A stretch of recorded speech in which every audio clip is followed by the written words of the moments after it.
Hey guys, it's Movie Magic Gaming Gurus back again with another chat, and I'm joined by my good friend, my partner in crime, the sketchy one. Oh Tash. yeah. Hi everybody. Yeah, Hello, yeah. welcome. Hello. Well, anyone knows, Tash has been on a wild journey this Oh, weekend, I'm in so much agony, seriously, at the moment. It sounds so and rude when I say it like that, but so much angry. So you went on an even bigger adventure than you said. We're going to find out about this right here on the chat. This is an exclusive. So what we're going to do is we're going to ask Tash just how she's doing, and then we're going to ask about the convention. So, yeah. how are you doing? No, I'm doing fine. I am in so much pain after I was only there a Saturday. But yeah, I'm in a lot of pain, but otherwise getting some stuff done and it's been a bit of a slow week, to be You, honest. But you know what you need to do, didn't you, for London Film and Comic Con? You need to do a training montage of you getting ready. yeah. Oh, anybody important? It's Silver Lake Dental Care. That's all right. They can leave a message. Ah, okay. Take a phone call on the chat, Yeah. Hello. Oh, please, can you hold? Yeah. Yeah. But yeah, for the London Film Comic Con, because that's only next month. Yeah, You should do a exactly. I'm training dreading that because montage it's a video. weekend long. You should do a training montage video like Rocky style, right? Of you going up and down steps and stuff, right? Yeah. Right, and then at the end of you go like this. Oh, I'm ready. Well, the thing is because this one's in a football stadium, and normally you can walk all the way around it, but Yeah. something was going on in the stadium, so they had a very limited use of. So we were like upstairs and downstairs. Oh no. And yeah, it was a bit kind of hey, and we were like going up, and like the photo shoot areas were upstairs and the signings were downstairs, so you could only walk so far, like in each direction, Yeah. and then like had to get a lift to get upstairs and everything. So yeah, I should have just had this like you say, just a montage of me walking back, me and Donna walking back and forth, That but would be fun. but how are you, because you've had the hospital and stuff? I'm doing all right. I've had an interesting week. Hmm. Went to my appointment. Got Yeah. recommended for stuff. Hmm. Can't find anything of that nature, but within my insurance. Oh god, yeah, So that's the there's only some problem. struggling to do there, but other than that, that's what I expected, to be honest.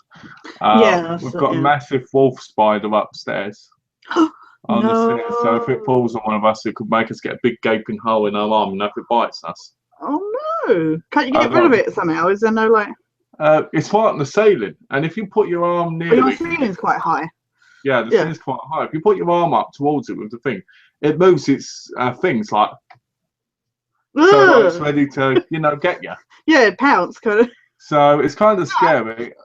I kind of wish I had an air gun or like your Nerf gun, so I could go Yeah. and hit it, But no, not gonna happen. Oh, It's like is that quite big? it's like this big. Like tarantula kind of. Yeah. It's not big, but it's big. Big enough, yeah. Yeah, and because I've got all my DVDs in the cupboard, it Yeah. could be hiding in there as well behind one. I could go Oh, it could have a ah! whole web. Yeah. Because if they bite your hand, what happens is, like I'm sure you know, you can get a gaping hole in your hand because of the venom and everything, Yeah. and it needs pack everything. I don't want to deal with that, No. you know. Jeez. But that's the problem with living in America. If I Yeah, lived in exactly. Australia, I'd be even worse off. Even worse off. Yeah, exactly. In our utility room, we've got black widow spiders that go behind the washer.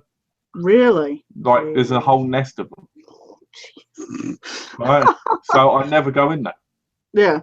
An Donna excuse not goes, to go near the washer. yeah, there you go. See, it's a great excuse for a man. Now I can say I don't need to do the washing up either because there's spiders Send in the there. wife. It's fine. What's this? John says, "Good afternoon, guys. How is the Monday treating you so far?" Well, the Monday's only just started for you, isn't it? It has. It's only 12:49 p.m. Yeah. So how's your Monday been then? My Monday's been me resting. Donna came round for a while, and then I rested some more. Oh, and I watched the season finale of Game of Thrones, so that was nice and depressing. You know what? I heard about what happened in it.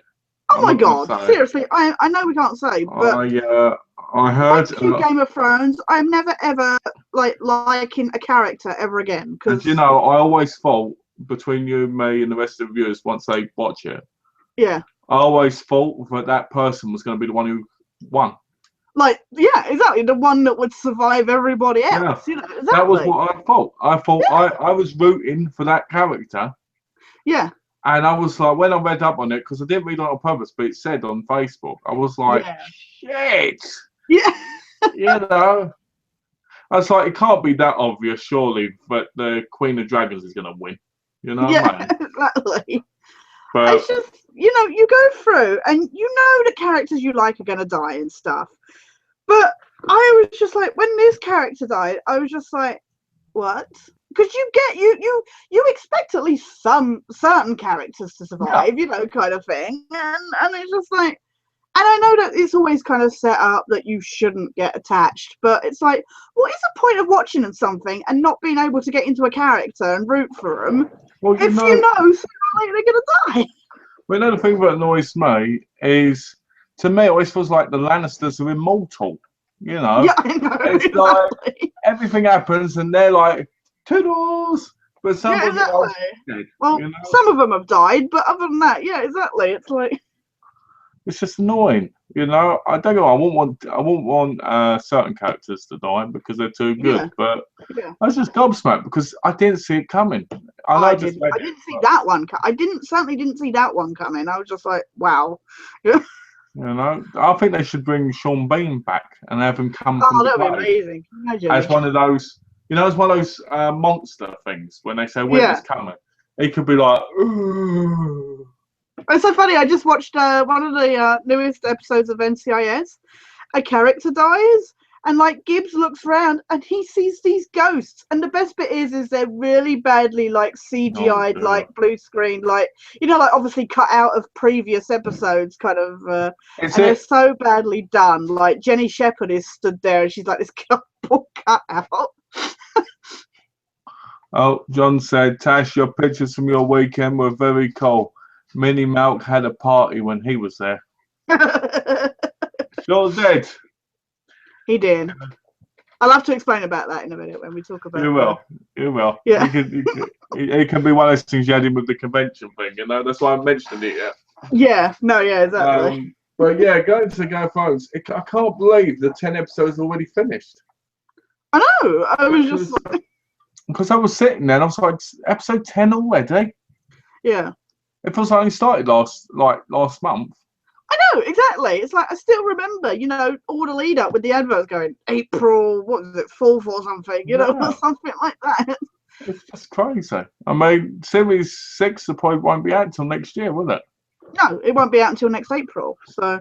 Because I know Series 5 won't be released till like February or something, which annoys me because I'm like, what, 8 months away? Yeah, it's ridiculous we have to wait for that to be released on DVD so long. Well, what annoys me is they make it wait 8 months, but if a series is ending, it's 2 months. Yeah, exactly. Yeah. So it's kind of annoying, but well, it's just insane, and like, well, it's time seems to have been just absolutely skipping. I mean, you know, I keep joking to people. I say about like when you said to me like, "What do you want for your birthday?" And I'm like, "What?" And you're like, "Oh, it's only a month away," and I'm like, "What?"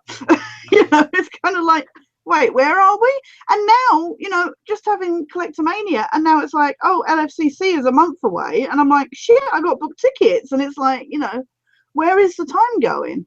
I tell you that my cousin, he bought the Michael J. Fox tickets, didn't they? Oh yeah.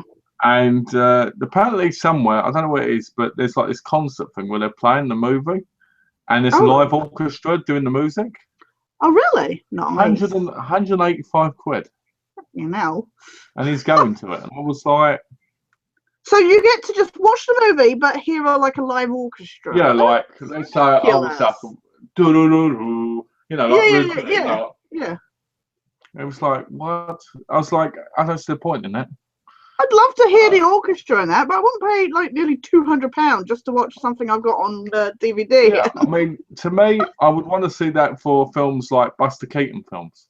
Oh yeah, that would be amazing to watch a silent movie with the music, like kind of how it used to be played in a way, kind of. That's what I would like. For something like Back to the Future, as great as it would be, I'd be like, unless you're a massive fan, you won't really care, would you? Let's be honest. No, exactly. Apparently Michael J. Fox is going to start it. He's going to be there and basically give it his best and then get going. Oh, really? That's an insane price. I guess that's why essentially. I guess that's essentially what you're paying for, is just to see him open it, kind of thing. Well, you get what you do. You get halfway through they have an admission, you get a tub of Haagen-Dazs, and I was like, that's worth it for me alone.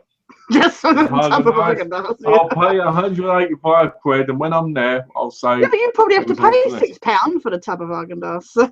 Oh yeah, you would pay that, but it's free because you get as a part of the. Oh, do you? Ah. Yeah, so I'm like, hey, I paid 185 quid for a £6 Haagen-Dazs. Yeah, is that way? Yeah. Yeah. I came here. I only came here for the ice cream. Imagine people looking at you going, "Good show." I don't know. I'm here for the ice cream. I have to laugh though, because Jane, she was like, "Oh, I want to get tickets for Michael J. Fox." I was like, "Yeah, good luck on that one." And I went through, and I was like, "Sold out, sold out, sold out." I said, "The only tickets they've got are for the talk of him on his own." And she was like, "Oh, I'll get that." And so she got that, but she was like, "Oh, I'll take pictures." I was like, "You're going to be like at the back of the hall." She was like, "Yeah, I'll just use a Zoom." But the funniest thing is because I got a ticket, didn't I, for the talk with the whole Back to the Future cast that's going, and including him, for the same price. And she couldn't even get in for that. So she's going in for one talk, and I'm going in for the other one. So. From the talks that I've seen of Comic-Con, most of them, they're good, but they're mostly just talking about stuff you already know. Yeah, exactly. I think they're great if you're somebody who wants to, see, like, for instance, say you like seeing the whole cast and listening to them going back and forth. That's awesome, But the things I saw, like, I sat down when it used to be free. Yeah. And you could watch and listen to, like, Sophie Aldred and that. And I was like, this is nice, but I could read this on a podcast or something, or listen to it. You know what I mean? It's for 40 quid, I won't pay that. But I respect the people that do. I miss the free chats. I used to love it where you could just go in, and especially like if you were busy with photo shoots and that, and you didn't know if you were going to be free for the talk. Yeah. It was nice that you could then go, right, I can get in, and you'd go in and get a seat, but you didn't have to. And it used to be so much more intimate in that, like they just sat on the stage. Now they have like the stage is further away from you, and they're behind a table, and it's like, it's not as intimate. I don't like that. Well, so the thing that gets me is I remember back in the glory days where the goal passes had the front row. Yeah. Right, and everybody else had to be behind them, right? Yeah. And at the time, you won't get that many people with goal pass actually sitting in the front row because they would barely be there. Now you have to pay 30, 40 quid for a talk, but you can just stand outside and listen to it. Yeah, exactly. If I was there, I'd be like, I don't need to see them. I'll just stand here and listen like this. Yeah. But whatever. People want to watch it, and then watch it. I just hope it's a lot better. I mean, to me, the Back to the Future one's one of those once-in-a-lifetime things. Yeah, that's why I went for that one, because I love Michael J. Fox, but the opportunity to see them all bantering between themselves and that was a lot more appealing to me than.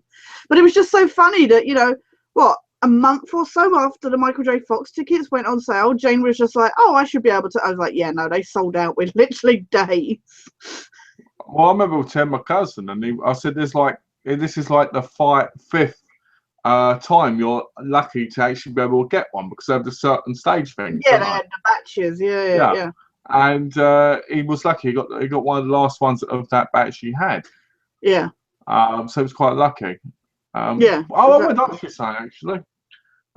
Did you hear about Christopher Lee? What, passing away? Yeah, that was real sad. How do you feel about that? He was like 85 or something, wasn't he? 93. Yeah.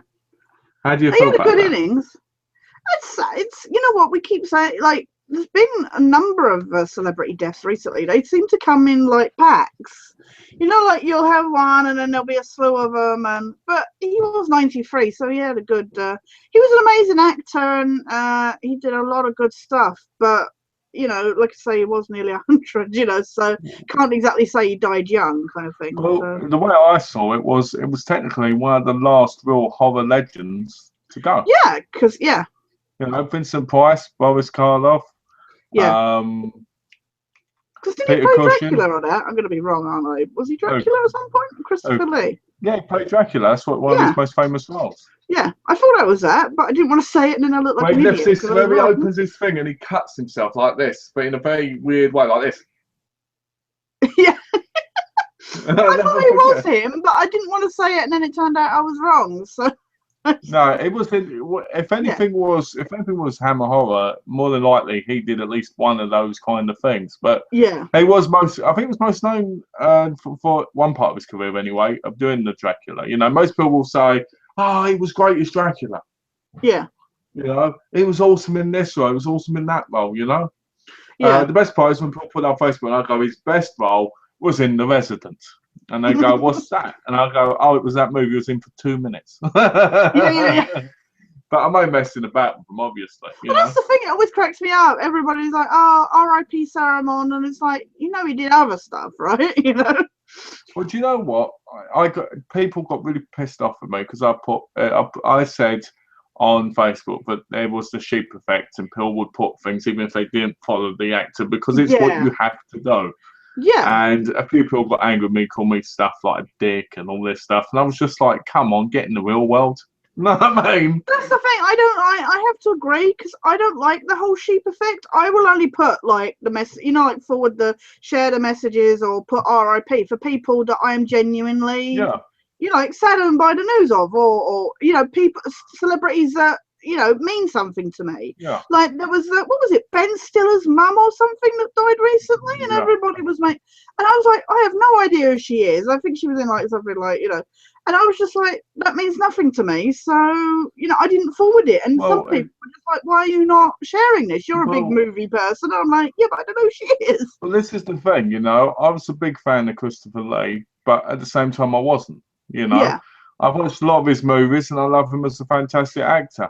But I wouldn't put rest in peace Christopher Lee because, well, it doesn't really make a difference to me. You know what I mean? It makes a difference in overall thing to like the horror community because he is one of the last real legends of it because we don't have those legends now. And when I talk about legends, I'm talking about people like Jamie Lee Curtis because they're not in the same league. You know what I mean? It's different. It's a different generation thing. Yeah. You know? But I'm not going to put things like rest in peace Christopher Lee, rest in peace baby mama, rest in peace, you know, whatever. Because why would I put that when I'm not really that bothered whether the person's alive or dead? It bothers me, sure. Yeah. But it bothers me to a very least amount. And if, for instance, let's say Jen Aniston died tomorrow, you'd be gutted because you're a big fan of X-Files and some other stuff. So that but also she's not old. You know, she's not old, if you know what I mean. Yeah, it's not you know what I mean. She could be older. Yeah, I know. I'm just saying. What I'm saying as well is, for me, the example is that obviously if they're under, say, 70, then it's more of a surprise that they've died, if you know what I mean, kind of thing. But what if she died before they finished the revival of X-Files? Oh my god! You know what I mean? I can see it now. Oh my god! Rest in peace. I hate you. Because X-Files shall never return. Yeah, how dare you ruin the... No. We've got some comments. Tash, what does your shirt say besides this test? Oh, it says, this test is a piece of cake. It's a reference to the game Portal. It's because you do tests. You're a test subject in the game. And you're promised cake at the end of the day. But, you don't get it. So it's shaped like what's called a companion cube, which is like your only friend in the whole game. So anyway, it's a game reference. Alex says, hey guys, very nice of you to get the pics, Tash. Smiley face. Well, you know, I could have got pics, you know, I couldn't go around with toy versions of everybody. Otherwise, can you imagine going up to everybody just going? Imagine, can you get a picture of Mini Alex, please? Yeah. Okay, let's put you with Mini John, and let's sit you with Mini Malk and Can you imagine me going up to Costas Mandalore and going, well, these two, they're huge fans of Thor and that, and can you take a picture with this teddy, and can you take a picture with this teddy, please? It was like... Could you imagine, though? Can you imagine how weird they would think you were if you did that? Oh, it was bad enough that we stopped by there was this woman that had changed the days that she was in. Donna really wanted to meet her, but she was gutted to find out she thought she was going on Sunday, except then the day got changed and Donna didn't realise, and we were there, and she's out of Musketeers. Oh, what, the new one? Yeah, she's the Queen. And Donna couldn't afford to get her autograph for that, and she didn't get a photo shoot because she didn't know that she was going to be there. So I said, let's go up to the table and ask if she'll just take a quick picture. So Donna was a bit, she's a bit shy about that kind of thing. I was like, you don't know unless you try. So I went out and I was like, oh, would you mind? We were like, do you mind taking a picture? And Donna said, I'm, really like. So I got out my camera, but of course I'd taken out of my bag Mini Malk ready because Costas was just a bit further along the hallway. So I'm stood there with the camera, and she's like, I'm sorry, I'm getting distracted by the creepy face. Oh, tell me. The creepy face. Yes. And we were peeing ourselves. So I'm stood there like, oh, sorry, I'm so sorry. And so I said, there's a reason for it. I'm not just randomly carrying around this bear. Hold on a minute. Stitch is really ill. Oh. Mark's cat. Oh, no. He was meowing and moving like his head like he was Stevie Wonder. He looked blind, because he was like this. It sounds to me like he's having trouble breathing because they do that. Well, apparently he's got a ear infection. Oh, an ear infection. And maybe a tumour. Mark wanted to talk to me instead of me doing the chat. I said, I'll talk to you after. Yeah. Because I was like, I wanted to talk to Mark, but I was like, I've got to get the chat, Yeah. Did we get any phone calls? Yeah, Silver Dental Care. Oh, yeah. That's all. All right. There you go. You might as well take the phone because you're back now. All right. Thanks. Thanks. Thank you for the jokes. Hold on. Where are you? Hold on. Love you! All right. There we go. Okay, that works. Okay. What's this? When Michael Dudikoff passes away, Malcolm may go into a 2-month mourning period. You know what? I probably would if Michael Dudikoff died, Franco Nero died, Sho Kasui died. There's some other people like Ikin Cheng if he died because I've watched all his movies. Jet Li, Jackie Chan, people like that would probably devastate me. But I probably still want Port Rest in Peace on Facebook because it's a personal thing. Yeah.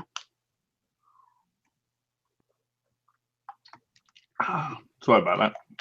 So yeah, the Queen for Musketeers was just like freaked out by Mini Malk. So I was just like, there is a reason.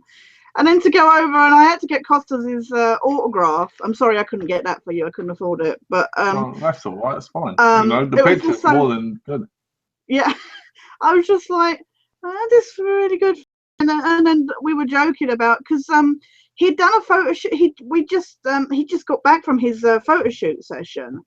And he for one of the there was this woman dressed up as a Power Ranger, and he pretended to strangle her. So Donna made the joke. She said, yeah, if you could pretend to strangle him or something, that would be amazing. And Anthony Carrigan was sat like the next one along, and I stood there and gone, yeah, he's a good friend, this, that, and the other. And honestly, everybody was sat there just like, okay. And then Donna was like, oh, it'd be even better if you can punch him in the face. And they're all pissing themselves off him. But yeah, it was, so they had a good laugh about it. But yeah, but I told Anthony Carrigan about this chat and that. So I said, oh, we talk about stuff like Gotham and that. So sounds like a good guy. I'm looking forward to actually getting the series so I can see him in them. Yeah, he's really creepy in them. So we've got a question from Alex. Will you be playing Fallout 4? I would like to. I've enjoyed the previous Fallout, so. The answer to your question from me, Alex, is yes, yes, and triple yes. I love those games. I think those games are fantastic. I think they're a The lot new better one than looks most. good. It'd be interesting to find out what's been going on in Vault 101, you know, at 111. Well, I think it would be nice to see, but I'm not too excited about it because I like it when it gets close to the time. Yeah, when there's proper trailers and gameplay. Because whenever you get the teaser trailers, I remember when Metal Gear Solid had its first teaser trailer. Yeah. You know, Guns of Patriots, and it showed Snake with a gun in his mouth. Yeah. And I was like, no, no, and I was screaming at the TV and all sorts of things. And months later, completely different. But at the time, I was like, oh. It happened with like XCOM when it was coming back, wasn't it? It was a completely different game, and then they changed the title of it to something completely different because I think they realised that XCOM, you know, the everybody was really upset to see that they changed it to a generic first-person shooter. So He looks like a different man compared to him in Saw. He looks it's all like the bloody beard in it. he looks like he's lost a lot of weight. He does, doesn't he? I was looking at his pictures on his Facebook page, and it's amazing how time can affect us all. Yeah. You know, exactly. He was quite a handsome bloke back in the day. Yeah. You know? Now he's old and now he's old and cooler. Yeah. You know, I'm going to print the pictures off and frame them. Oh yeah, nice. We tried it without Flash, and I did them with Flash as well, just as a backup, because you know what it's like when you're taking pictures; they rarely come out right, don't they? It's good to do because one of them was really dark. Because look, this is my picture with him, and he's really kind of gaunt, isn't he? It's like... Yeah. He looks like, you know what he looks like, doesn't he? He looks like some. Let me click on it so it stays up. He looks like some sort of Italian painter. He does. I'm here to paint in the convention. Yeah, can you? It does. He's got the beret and everything. He's even got. You know, it looks like he's mixed between an Italian painter and an Italian Galileo star.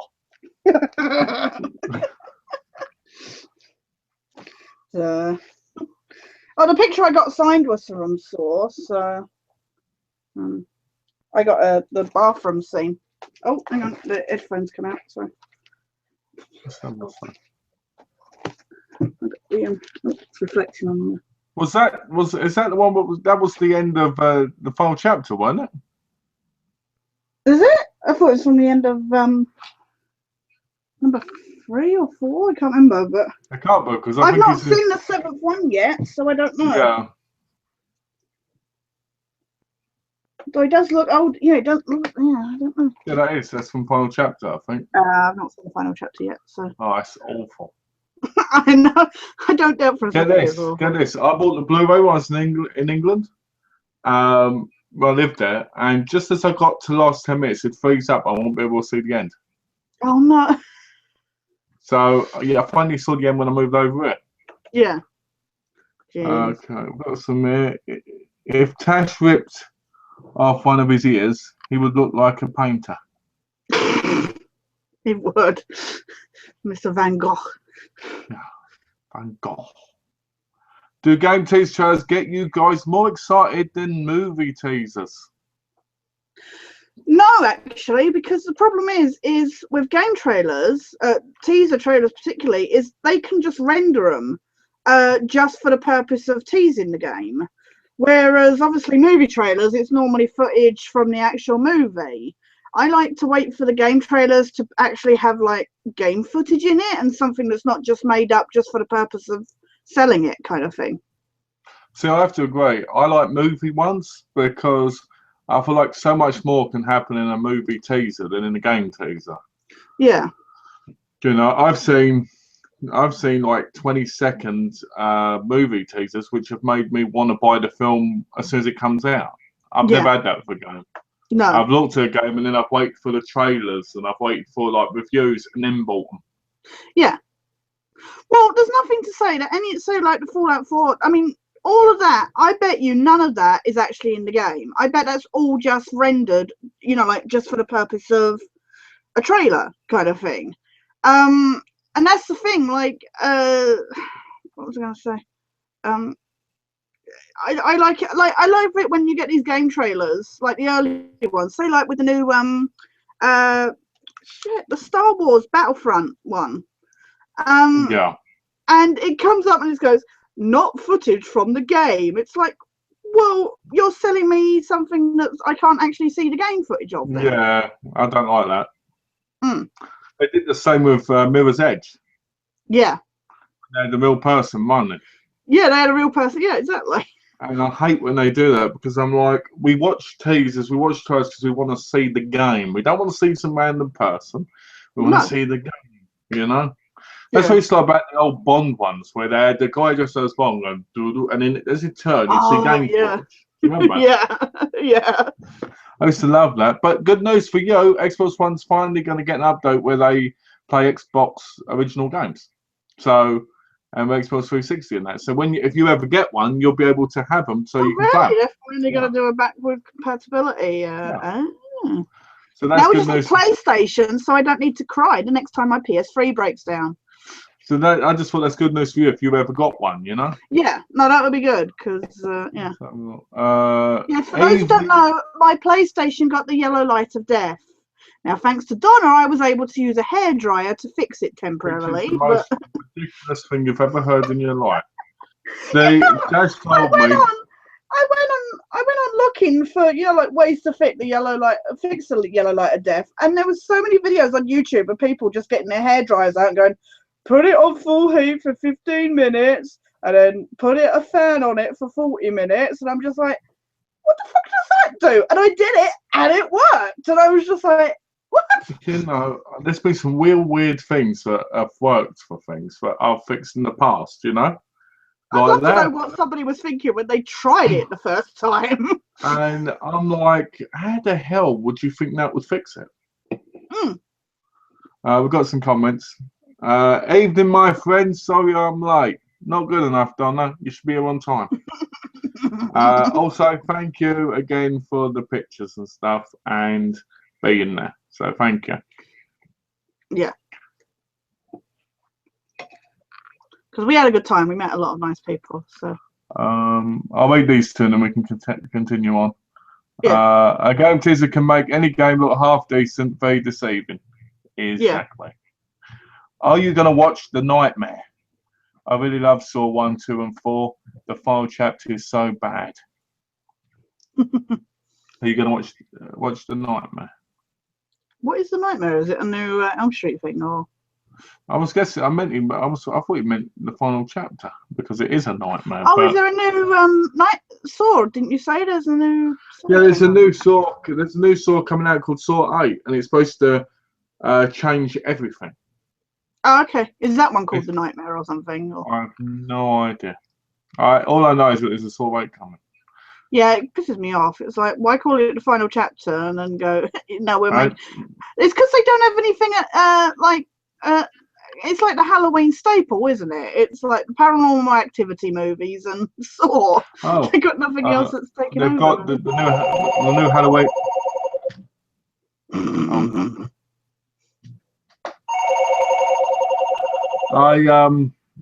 I've got the new Halloween movie. Hear you. No, they didn't. The new Halloween movie is supposed to be coming out at some point. Oh, really? And apparently it's going to be another remake, apparently. Oh, goodness sakes. So, The Nightmare is a horror documentary, Alex says. Well, do you know what? I've seen so many of those horror documentaries, and most of them are terrible.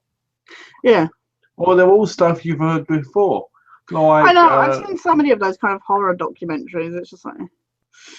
Anything to help my friend, you're worth it. Thank you, Donna.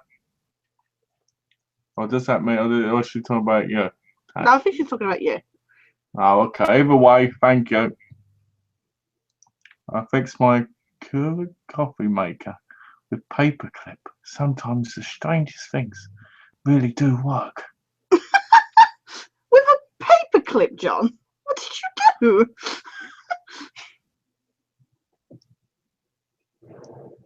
Did you have like unbend it and like twizzle it and like? That just sounds really wrong. That's why I stopped. Did you just twizzle it? Yeah. Ooh, John, did you twizzle it?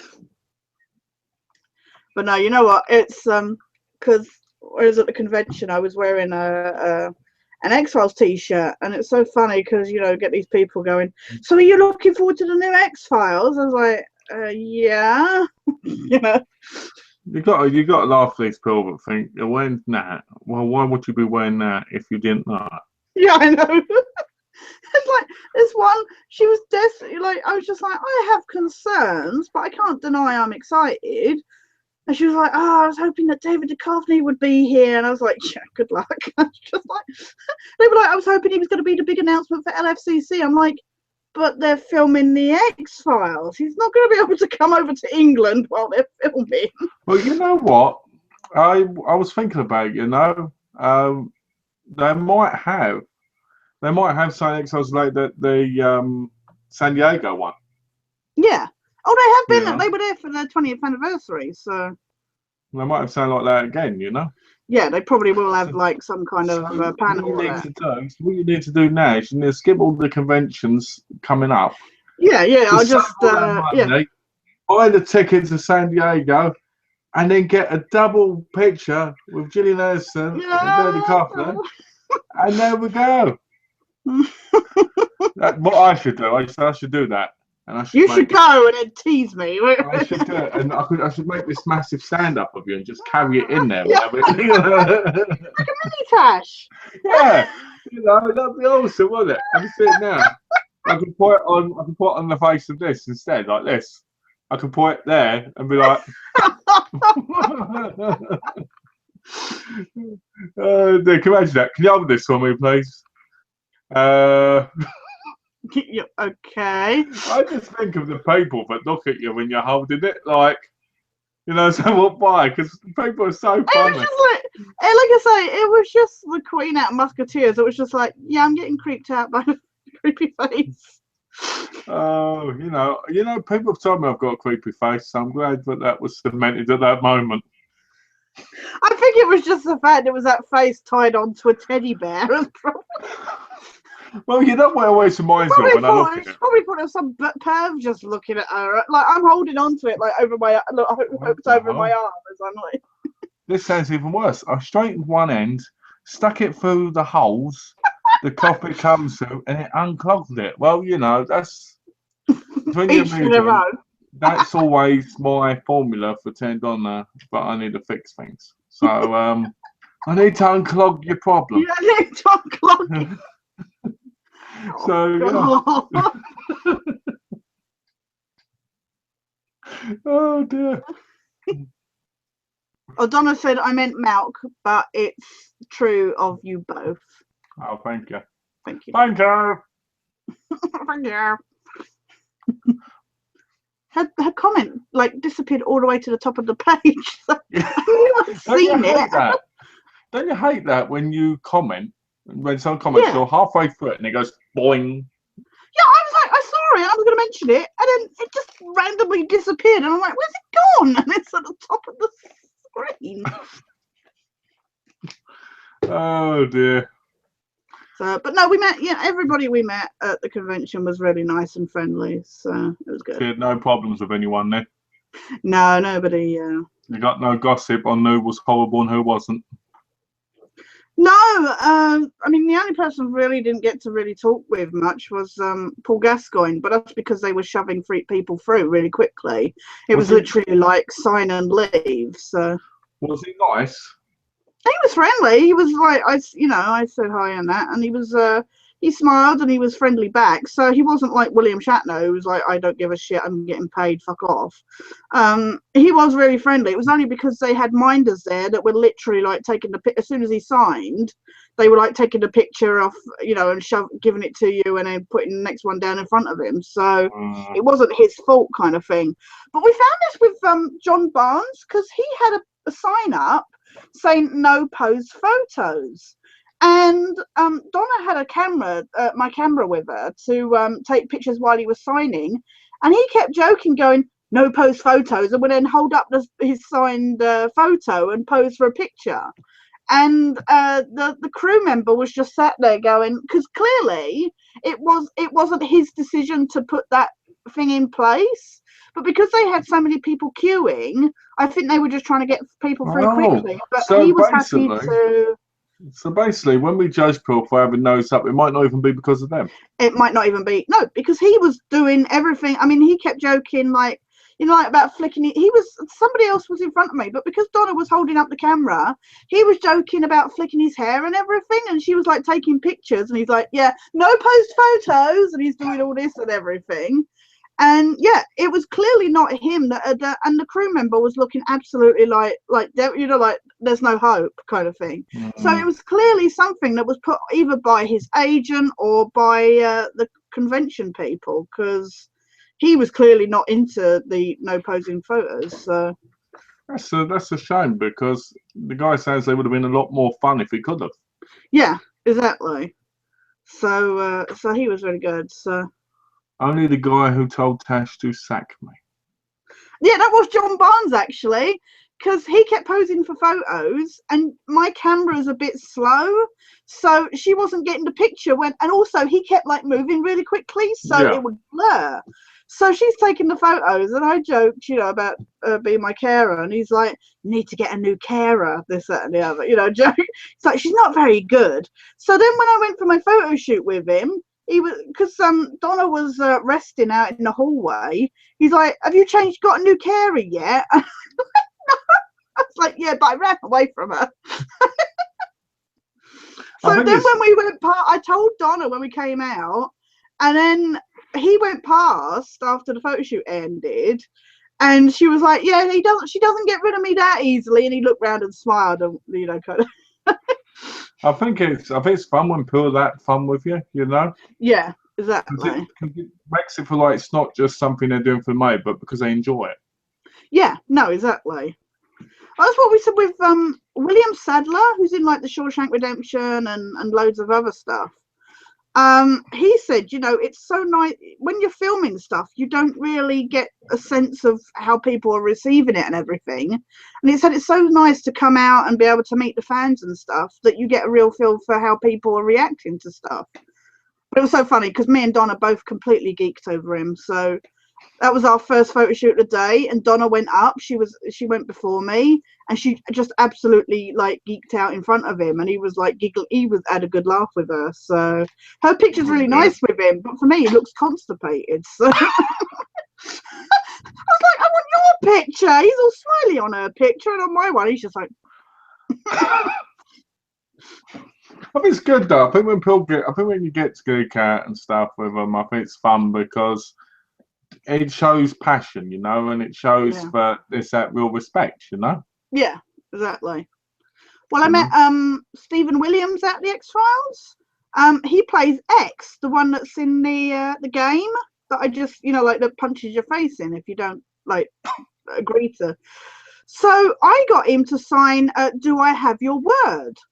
And he was like, "That's not one of my lines." I said, "It's in the game." I said, "I'm doing a review at the moment," and I said, "It's so funny because if you don't agree to do what X wants, then you get your face punched in." I said, "I enjoy that far too much." So he was like, "Okay." But he said what ends up happening is a lot of the time, say like something like that with the game, is they have to film so much and then they don't know what makes it into the you know, because they have to do different like versions of each thing and that. I guess if you go through different routes of conversation, that they never have any real concept of where it fits into the grand scheme of the like the script kind of thing. Yeah.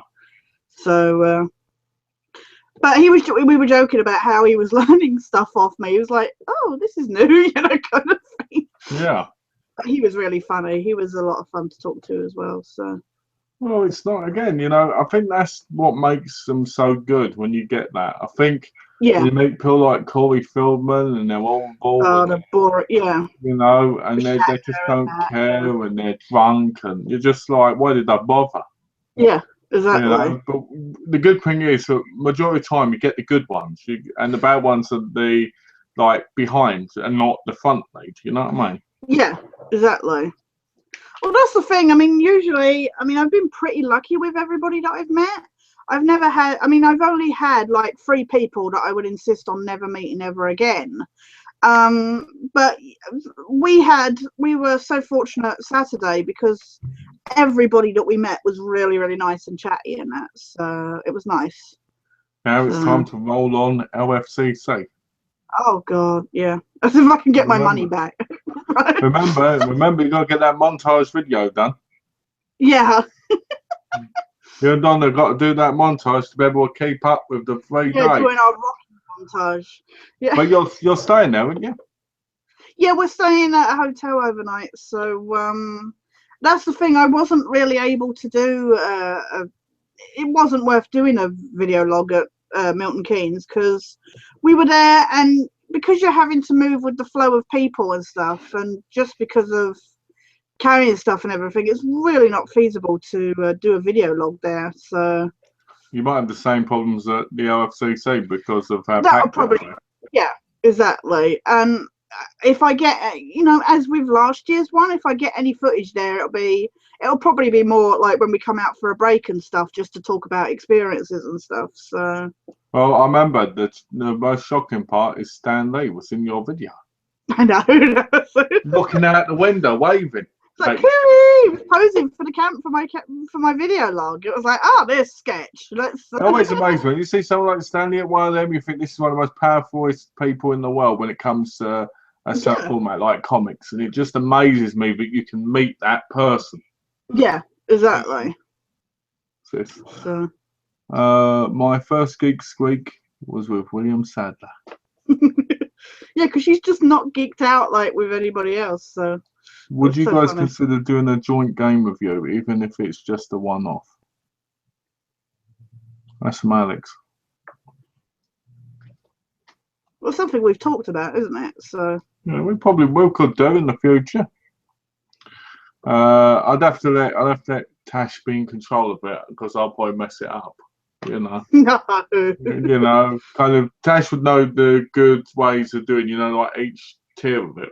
As me, I'm able to do that on movies, but the one thing I can just talk about it. As with a game, you have to talk about graphics, what you think of it, all that type of stuff.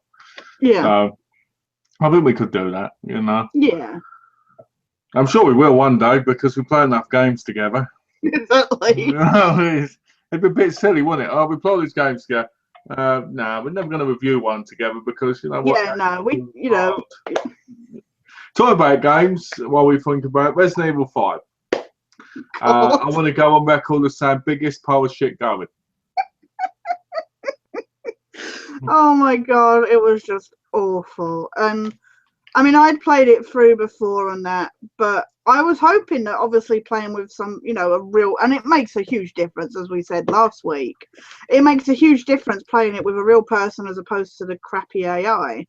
But yeah, it doesn't make the story any better, and it's so tedious. It's just like the game is so bad, it's unbelievable. I hate the hordes that they just, as you said, other than like the hordes, there's nothing really like challenging. You don't really have to think about it, kind of thing. So this is the thing that annoys me, because I was saying to you, like you just said, most of the game is you against like 12 people. Yeah. So most of it you just have to run through and get it done, which isn't a fun game. I don't want to have to run from one area to the other without doing stuff. And it's not even as if you can say take them on because they just keep respawning, kind of thing. So. And the boss fights were terrible. Oh God, yeah. The end fight was the worst fight I've ever been in. And it was ridiculous. You had to shoot this thing on his back to stop him, and then you had to keep shooting him in the chest, and he'd run out of ammo. Yeah. There was just nowhere to get like more ammo or that unless you died. And then you had to keep replaying this because you only have like 9 spots in your inventory accessible. Yeah. And then at the end, we were lucky because with my dead aim shooting with a handgun, we won the game. I'm not even gonna. But even worse is because on some of the chapters, the connection had conked out on us, and it had registered me as not playing the whole chapter.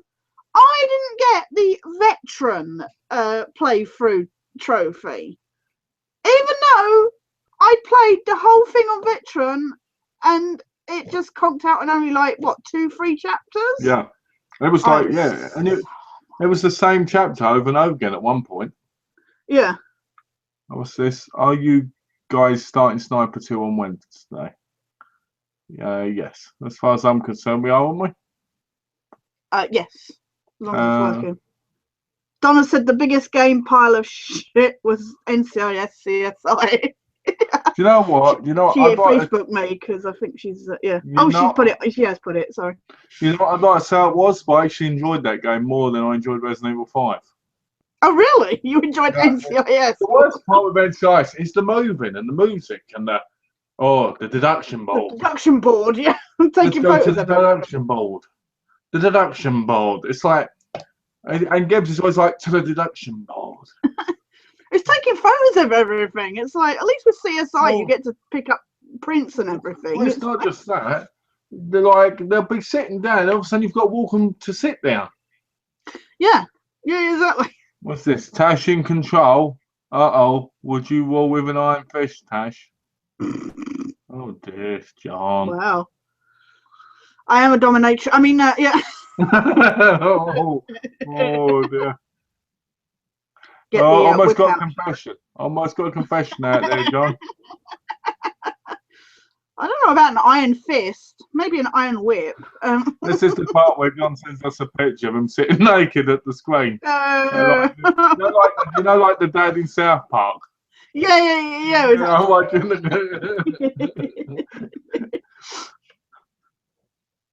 oh dear. But the game is just terrible. Yeah. It was. Yeah, we're not in any rush to play it again, are we? We're like, yeah, let's go on to Sniper for a while and then come back to exactly. I mean, the thing is, we thought number 6 was bad, but after playing this, we thought number 6 was a masterpiece. I know, number 6. Even control-wise, I mean, the fact that in 6 you could at least move behind cover, whereas this, you get behind cover and you're like screwed. It's like. Sis, Alex put Tash is a bit kinky. Wouldn't you like to Alex? know? Yeah.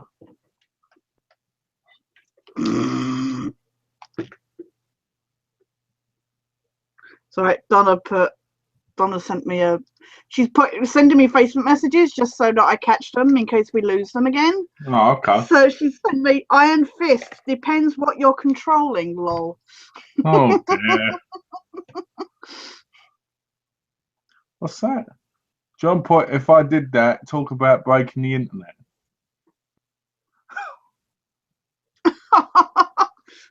Alex said, Tash, I'm guessing you're not joking with these fantasies. Oh dear. Your image of me is rather disconcerting. But I did buy a couple of t-shirts at Milton Keynes, so more t-shirts to add to the collection. So. What were they? Well, you know what? We were looking because we were upstairs at the photo shoot area, and we looked over the railing, and there's like a stall with loads of t-shirts on, and we were looking, and there was a load of Firefly ones. So I was like, "Oh, I gotta go get a Firefly one." Went downstairs, ended up getting a Walking Dead one and a Big Bang Theory one. So. How come you didn't get the Firefly one? Monetarily it was because they were like £15 each, so I couldn't really. Well, I know. I was like, you know, like when you're trying to pick, and like you say, they're gonna be at LFCC anyway. So. Well, I was when last year I was at Comic-Con, there was all these shirts they had there. I was like, wow, I'd like to get some of these. But then when they said the price, I was like, no, I'd rather not. You know what I mean? So I was like, it's mental. Yeah. Exactly. I know 15 quid is technically standard, but you want a shirt to be cheaper at places like that. Yeah, we were looking because they had obviously there's a number of stalls with the Funkos on, and they had the Futurama ones, and I was like, they had certainly the Bender one we saw, and I was like, oh, and Donna's like, yeah, they're £15. I was like, bloody hell, I pay like $8.99 when I get them from like Amazon or something. Well, see, again, that's the thing. When I was at the Comic-Con last year, nearly every stall was packed full of Funko Pops. Yeah. And I was like, where are the movies? I don't care about these Funko Pops. Where are the movies? And there's some really rare ones there. And there was one there, I think, for like 140 quid. Yeah. And I was looking at it, and I was like, "What you pay 140 quid for that?" Well, that's the thing, because even they had second-hand games, like, and going back to like retro 8-bit style ones, like they had Sega Genesis and all that stuff. But they had some Nintendo Wii ones, and they had Mario Galaxy 2, which I don't own. So I had a look what price it was. £15. I was like, I could probably get this $7.99 from Game. It was just like £15 was a bit extortionate. Well, so. I had to go at one of the people in one of the movie stalls last year because I was picking up some movies, and the guy kept staring at me. I said, "What are you staring at?" Why? He said, "Oh, just make sure you're not stealing them." And I went, "What would I steal them? I'm on the phone in one hand, and I've got these in the other. What do you think I'm going to do with them? Walk off with them?" And the store wasn't busy, so it wasn't like I could sneak off, you know. No, yeah. And he went, "Oh, I've got to be careful." I said, "Here you go, then. You take the movies, and each time I get one, I'll give it to you." Right? So I gave him like 25, and I said, "I want to put 20 of them back. Can you put 20 of them back for me?" Right? He went, "Where'd you pick up all 25 then?" I went, "Just so you'd have to put them back."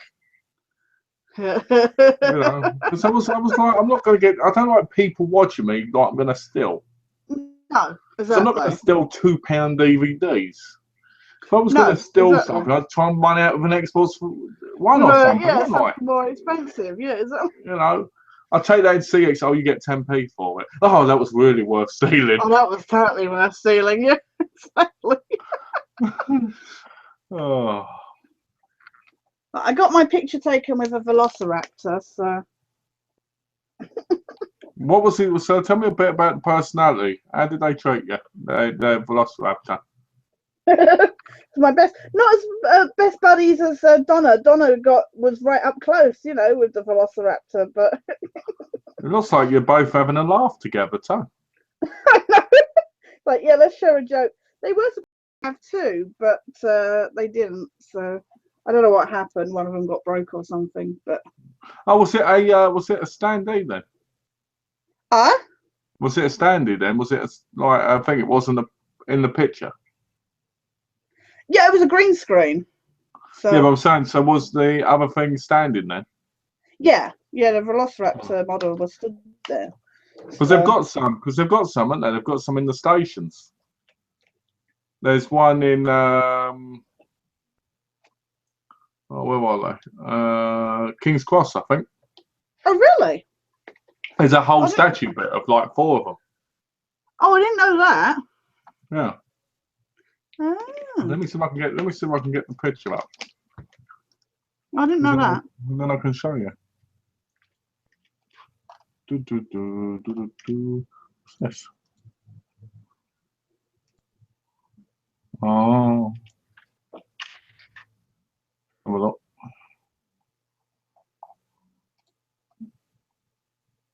Oh, Waterloo Station. Oh, I didn't know that. Donna went to see Jurassic World yesterday, so. I've heard it's awful. I've heard it's the worst film in the world. Donna enjoyed it, so. Well, do you know what? Tell us about it in the comments. So. To be fair, I've heard mixed reviews on it. Some people have gone it's really, really bad, and some people have gone it's really, really good. Yeah.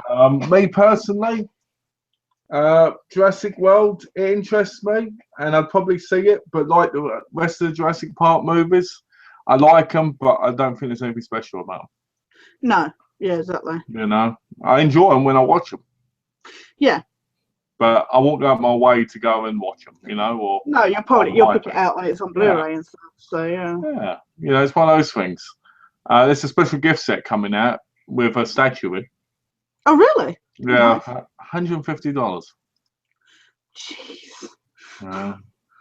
That's insane. Yeah. For a Blu-ray and figure. Yeah. Well, over here they've got a sale on Kingsman and that, $12. And it's on Amazon. I can't buy it because it's for Prime members only. I'm not a Prime member anymore. I just hate when they do that because it's like, why would you wreck your customer thing? Yeah, why would you? Yeah. So. Hate Amazon. Of course, the big news for me last week was the X-Files started shooting, didn't they? So. You know what I heard? I heard they cancelled it, and everybody left and went home and went, thank God. Yeah, Gillian Anderson died, and. I tell you what I heard. The most shocking thing I heard was that it isn't really Gillian Anderson. It's her long lost brother, the G-Man. So, is there any new updates? Not really. It's really just it's an interesting time, to be honest. But it's so funny because they started filming, and as far as I know, it was all like indoor stuff that they were doing. And then Tuesday they were doing morning and evening shoots with Joel McHale. And it's so funny because you know what? I love being a fan, but it's so funny watching a lot of the other fans, the things that they'll come up to discuss. You know, like the things that, like you see pictures and you start nitpicking everything. But my favourite debate of last week is Gillian Anderson's hair real or a wig?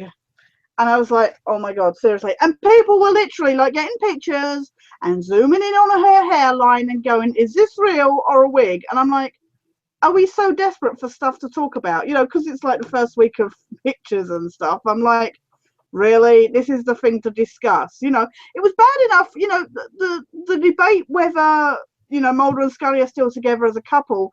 I knew that discussion had to happen, and obviously it's one that's a key thing for me. But I just couldn't believe that the whole Gillian Anderson's wig was a big deal. I was just like, my God, this is desperate. You know, the biggest thing I heard about, and obviously I don't go looking for stuff, I just see it. Is the kiss.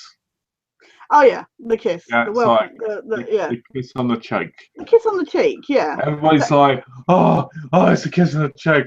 Oh, they're not together. Oh, yes they are. No, they're not. And then there's people in the conversation going, F you, I'm going to cut you open if you think they're not together. And you're like this. You're like, oh my word, just grow up. You know what I mean? It's like we have no context of where I saw video footage. And it looks like they're talking, and it looks like he's giving her a reassuring kiss on the cheek, if you know what I mean. So I don't see, I mean, for them to, for me, I saw it as a big deal in that they're not the type of people that would just kiss for no particular reason, if you know what I mean. So obviously there's got to be a reason why he would just randomly give her a kiss on the cheek. But everybody, like you say, is just like, oh, it's just a quick, you know, like welcoming kiss on the cheek. And I'm like, no. If you've seen the video that, you know, that somebody's taken, you do see that actually he gets out of the car, they have a discussion, and then he kisses her on the cheek. It looked to me more like he was saying like, well, don't worry about it, we're going to get it sorted, and then kiss her on the cheek. Yeah, that's what it looked like to me. So I think that's what it is. But unfortunately, people are like, oh, it's only a kiss on the cheek. And I'm like, but we don't need to see them kissing on the lips 24/7. And of course, some people... Because they never did that in the series. Exactly, and I'm like, that's not what I want to see. I want them together as a couple, but couples don't constantly kiss each other. Well, it depends. You know, it depends. It depends on the time of day. You know what I mean. You know? I know what you mean. I mean, when they kissed in the show originally, it was only a few times. Exactly. You know, and they were pecks. They weren't like you know. Yeah. Well, there were a couple of big kisses, but no, that is the thing. It wasn't like in your face, was it? Yeah, exactly. But thank you, Donna. Just goes to show X-Files fans are freaks, lol. They are. They kind of are. Yeah, let's be honest. That's you know what? If I had no context, if I was an illogical person, you know, I like to take stuff apart. I would understand that might freak me out a little bit, but at the same time, people aren't properly interpreting it, and it's just like, and at the end of the day, we won't know until obviously, I mean, it was the second day into filming. It's like they're probably filming a scene that's like halfway through the episode. So I just think it's like I said to it's like I said to my mum. I was saying about the X-Files. Yeah. And I said to her, I can't imagine following something continuously every day. like that, because it'd do my head in, because I'd be like, oh, I want to know what happens. Drive you up the wall, yeah. Drive up the wall. And I said, it's just one of those things that amazes me when people can do that, because I would for a few days, and I'd just be like, oh, I can't do it anymore. Yeah, it's exhausting, yeah. They were filming an UFO crash site, though, Wednesday, Thursday-ish, so. Let's tell people the shocking truth about Wednesday. on Wednesday, Tash would say, I've got to go to the toilet, right? I'd go get a drink, and I'd come back, and I'd hear this. Ready? Something new happened on X-Files. There's something about X-Files that's just happened. And I'd be like, how do you know? He'd be like, I looked it up. I saw a little video of it just happened. It just came up like 2 minutes ago, and I just watched it. And I'd be like, you watched it on your computer? No, I watched it while I was going to the toilet. I was watching it, and I was so excited. I was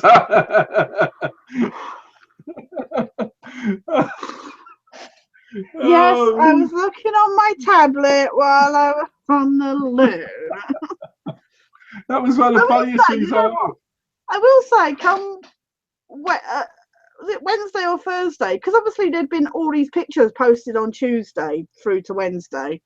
All of a sudden, when there was no pictures, I was just like, why are there no new pictures? And all of a sudden, it's like David and Gillian are in, like, you know, like in on interviews, like The Talk and other guest shows. And I'm like, what? Have they stopped filming already? Why would you fly all the way to Vancouver for 2 days and then go back to LA for interviews? It's crazy. But I know it's because they've got Aquarius and Hannibal out at the moment, so they're promoting those. But but yeah, no, yes, I was on looking on the tablet, going, oh look, there's a 20-minute video. I shall watch this, then return. No, it wasn't. And then it was this. There was this. Oh, I like that so much. I thought I'd watch it one more time. You know, and then I'd go off and come back. And be like, where were you? And I'd be like, oh, I was slowed down for a minute. Oh, I was here 20 minutes ago. For ages at a time. So no, I don't. I go for like. No, I come back and I'm sat there like. Oh, here's Donna's picture with her Velociraptor. I assume she wants me to share because she. There you go. Oh, that's quite nice. I like that. Making friends. There we go. That's really nice. Looks so casual. Yeah. I like the hand on the nose. It's just like, yeah. I like how it's like, here's me and my tamed dinosaur. Yeah, exactly. I don't know if it has a name or anything, you know. What annoyed me is the fact that, you know, it was a whole bodied, you know, dinosaur, and yet so little of it is in the picture, you know.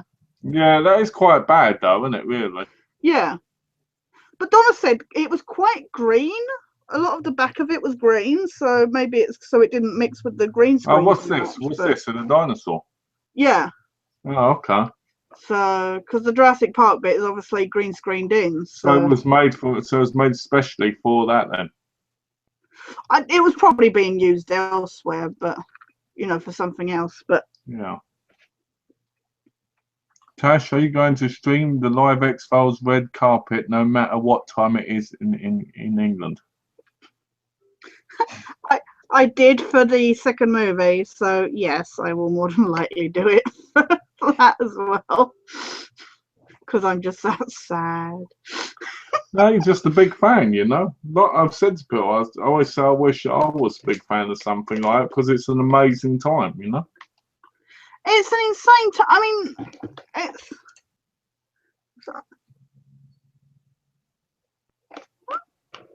What's going on? Oh, I think Donna's saying her thing's called Joffrey. The dinosaur's called Joffrey. She's put Simp is called Joffrey. I'm not sure what. Is he your new butler? The dinosaur butler? Joffrey. Well, could you get me a drink, my dear Joffrey? It means he's an annoying killer.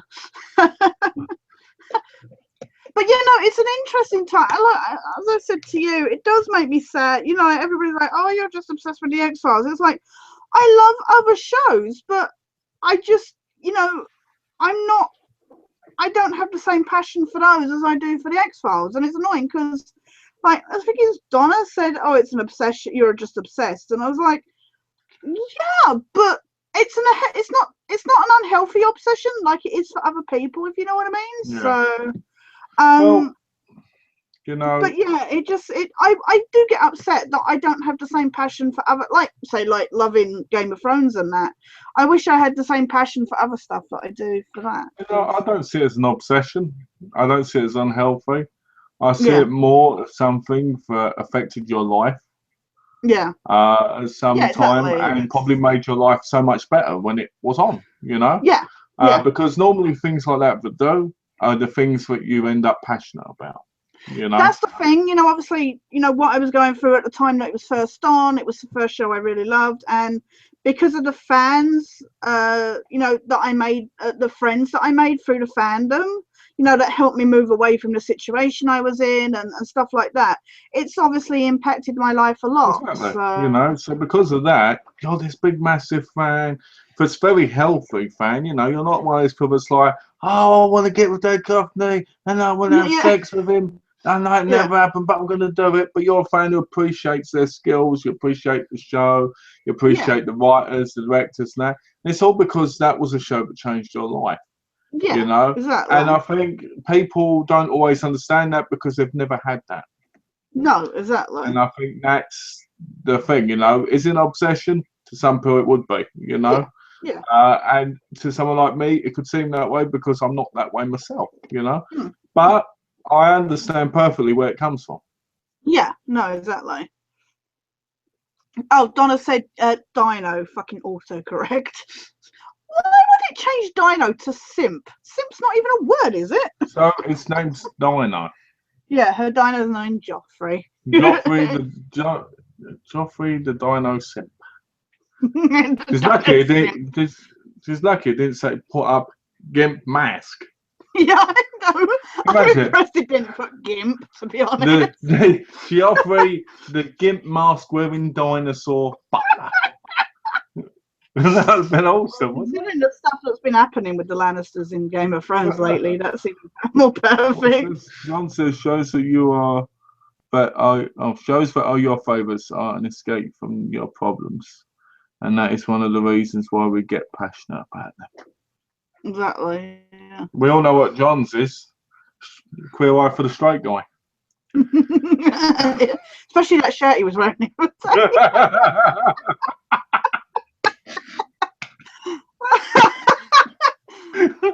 Oh, I'm glad I'm the only one who didn't realise that. Oh. Yeah, Donna said small annoying fucker, basically. Lol.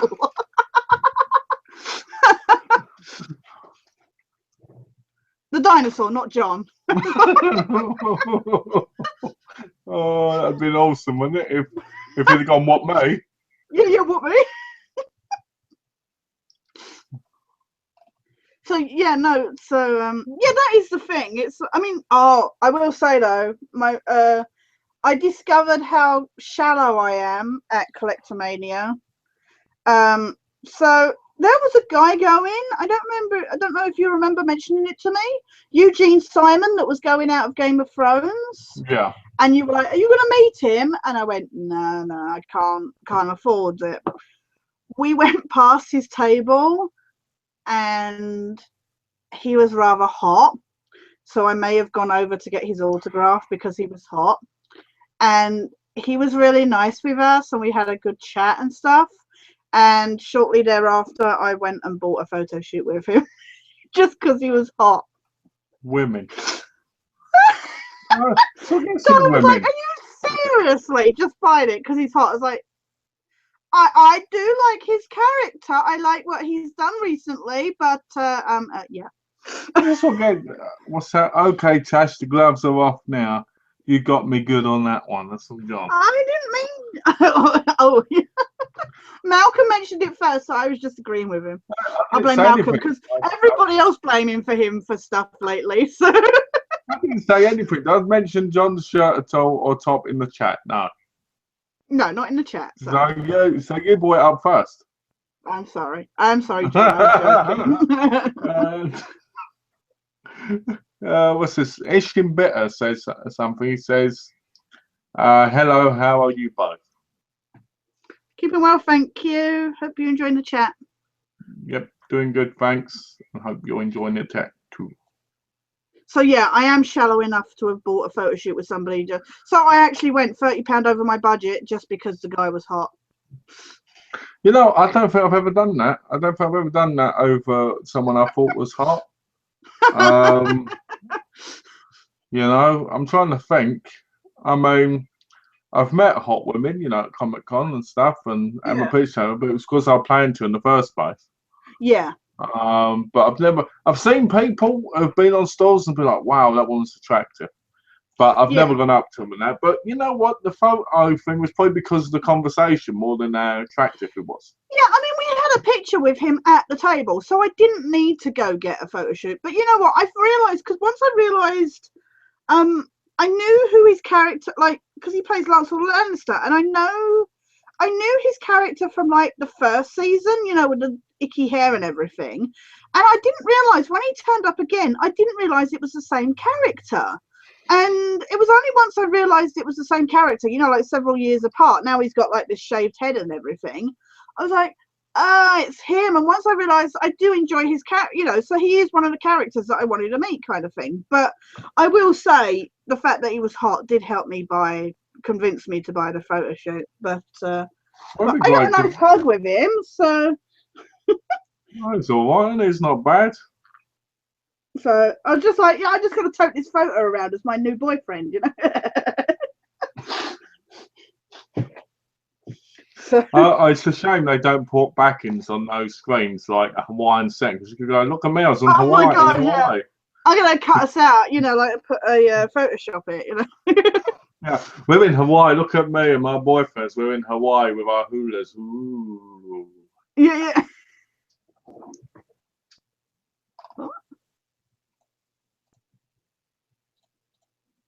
Oh yeah. I don't know if I should repeat that. Wow, what was said? I don't know if Donna minds me repeating that. She said no, he just upped and moved to America because he thought Donna was hot. A lot.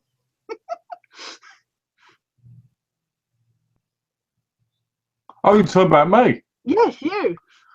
Oh, I was like that guy from Game of Thrones. No, he upped and moved to America for your Donna. Like, oh.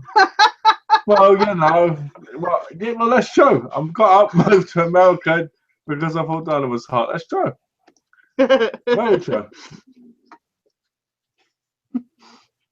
See the power of hotness.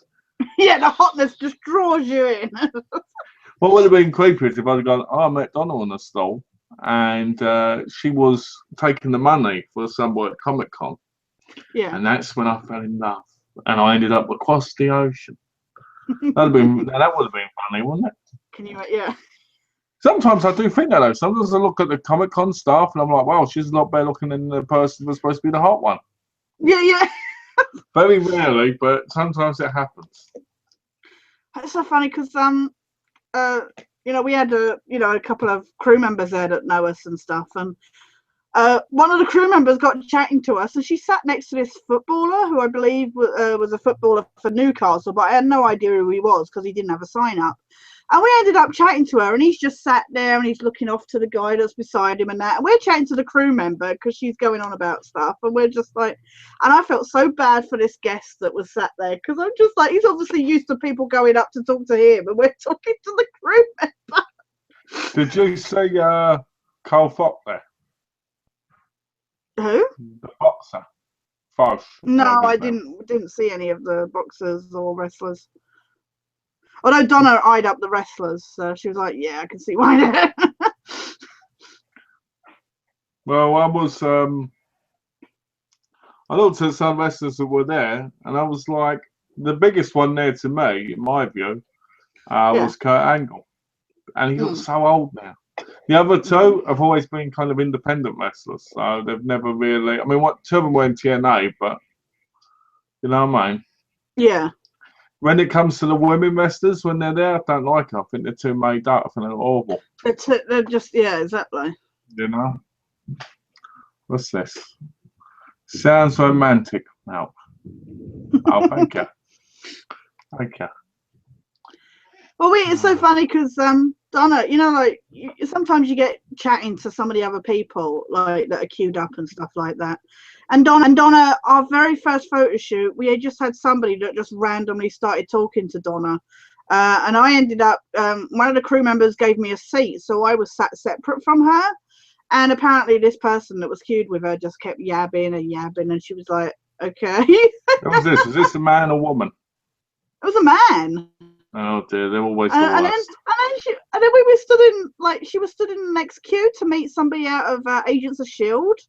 And another person was stood there just yakking onto her, and she's just like, And I was like, at least they're talking to you. I was saying, oh, I'm just jealous because I had to sit a bit further away from the queue because I was on this seat. And I was like, I'm jealous because I felt like I was missing out. She's like, no, you don't wish you were here. Well, I've had a couple of times where people have started yapping to me. Yeah. And one person was actually very knowledgeable when he was talking to me. And the other person was a woman, and she just kept talking and talking and talking. And I said, yeah. Oh, what do you think of this? Yep. Yes. And then the person behind me started talking to me, and I was like, yeah, yeah, I do agree. Yeah. Right. By the end of it, I got my piece taken, and my cousin says to me, "What were they talking about?" Well, I have no idea. No clue. Yeah. I was just standing there going, It's about Highlander. Someone says about Highlander. You know, the sauce was good for a coaster, the disc. Oh, okay. And I said about I like the rest of them and the TV series. And what one of them said something about how the TV series sucks. So I thought I'm gonna switch off now. So it was like, yeah, it is, because I love Highlander, you know. Yeah, yeah, exactly. It kind of annoys me when I hear things like, why are you queuing up to see Christopher Lambert if you hate all the Highlanders? Yeah, exactly. Because one bloke says to me, I hate number 1 and 2, and I went, they're his two most popular ones. But they're the two, yeah, exactly. Why would you hate them? Why are you meeting Christopher Lambert? Yeah. I'm meeting him for Night Moves and Subway, and I'm like, you know what I mean? Yeah, exactly. I'm meeting him because of Fortress. I'm like, I tried talking to a few people. You know, if I'm going to meet my future husband, I guess I should talk to men at these things. You think you will? Meet your future husband? I can wish. I can wish. But you know, if they don't respond much, I'm just like, okay, I won't pester. You know, I'm not one of those annoying people that will just talk on and on, even though they don't seem interested. So I tried making conversation, and a couple of people were nice back. But other than that, I was just like, oh, don't worry, you know. I think that Tash was hoping for a magic mic moment at the convention. Do you bring enough dollar bills? Well, since England. I know. And he's English. Could you imagine? Strip for me, here's $1. F off, love. Yeah, exactly. You know what I mean? The problem is always meeting celebrities that are in stuff that's on TV at the moment is you ask them, like, are you in the next season and stuff? They're like, we're not allowed to say. Like, Anthony Carrigan couldn't say if he was in the next Gotham or Flash. Eugene Simon couldn't say if he was in the next season of Game of Thrones. Art Parkinson, who plays Rickon Stark, couldn't say whether he was in the next season of Game of Thrones. I'm just like, bloody hell, it's like... Well, you know what? That's what annoys me. I think the problem is... I was like, you don't have to tell me what happens to you. Just, are you in it? Well, I know that Kit guy from Game of Thrones is in the next season. I know that for sure. You know. Oh yeah, totally. He's definitely in there. Yeah. But you know, it always gets me because people always ask the questions, don't they? Are you going to be in it? Are you going to do this? and they sign these disclosures that they won't tell people. Yeah. And people still ask them like crazy, even though they know they do that. And I'm I'm not going to ask them, but you always hope one of them will go, yeah. Yeah, exactly. Well, it's because I like to find out what else they're working on as well. But it's like that's why I didn't ask Stephen Williams whether he was going to be in a new season of X-Files, even though his character's dead. You know, they've been coming up on IMDb with a lot of people that are supposed to be dead in the series. So I was like, I was tempted to ask him whether he was going to be in it, you know, like make a cameo, but I didn't ask it. But I can't deny I did a little fishing where I was like, what are you working on at the moment, you know, kind of thing. Because I knew everybody else was probably asking him, you know, I felt bad. Well, you know, I've always liked going up to people and saying, oh, like Warwick Davis, for instance. I really liked you in Game of Thrones. Yeah. Right? I really like doing that to some of them because I think they actually find it quite funny. Yeah. I wouldn't do it to Warwick Davis because Warwick Davis, I respect his career and stuff. But I'm saying, when you say it to certain people, like, you know, look similar.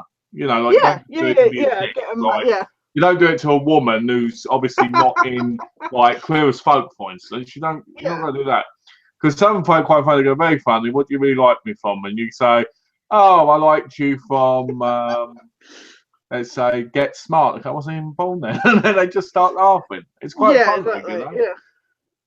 What's this? Donna said, "I think some people get pics with celebs very clinically, just to add to their collection. And you can usually tell who they are. And the celebs can tell. And when they meet someone who really wants to meet them, they lighten up."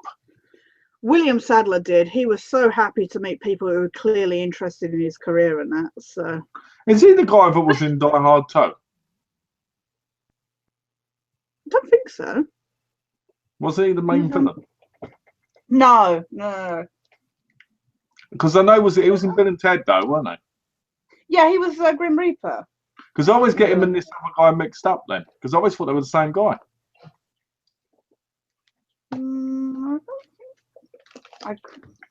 I've seen him in so much, I lose track of what he's in. I'm just gonna hang on. There's the that's him in Shawshank. He looks like the same bloke. That's me with him, looking constipated. He was in Die Hard 2. He was. Oh, okay. I apologise. Yeah. Because I knew it was in. It was in Bill and Ted, wasn't it? Yeah, he was the Grim Reaper. Yeah, I knew he was in them, and I knew he was in Die Hard, and he was in Die Hard 2. Yeah. And I know he was in Man on the Ledge. Yeah.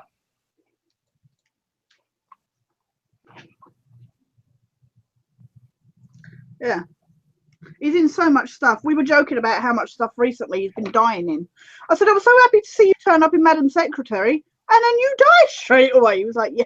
So we were joking about stuff. It's got 153 credits. Yeah.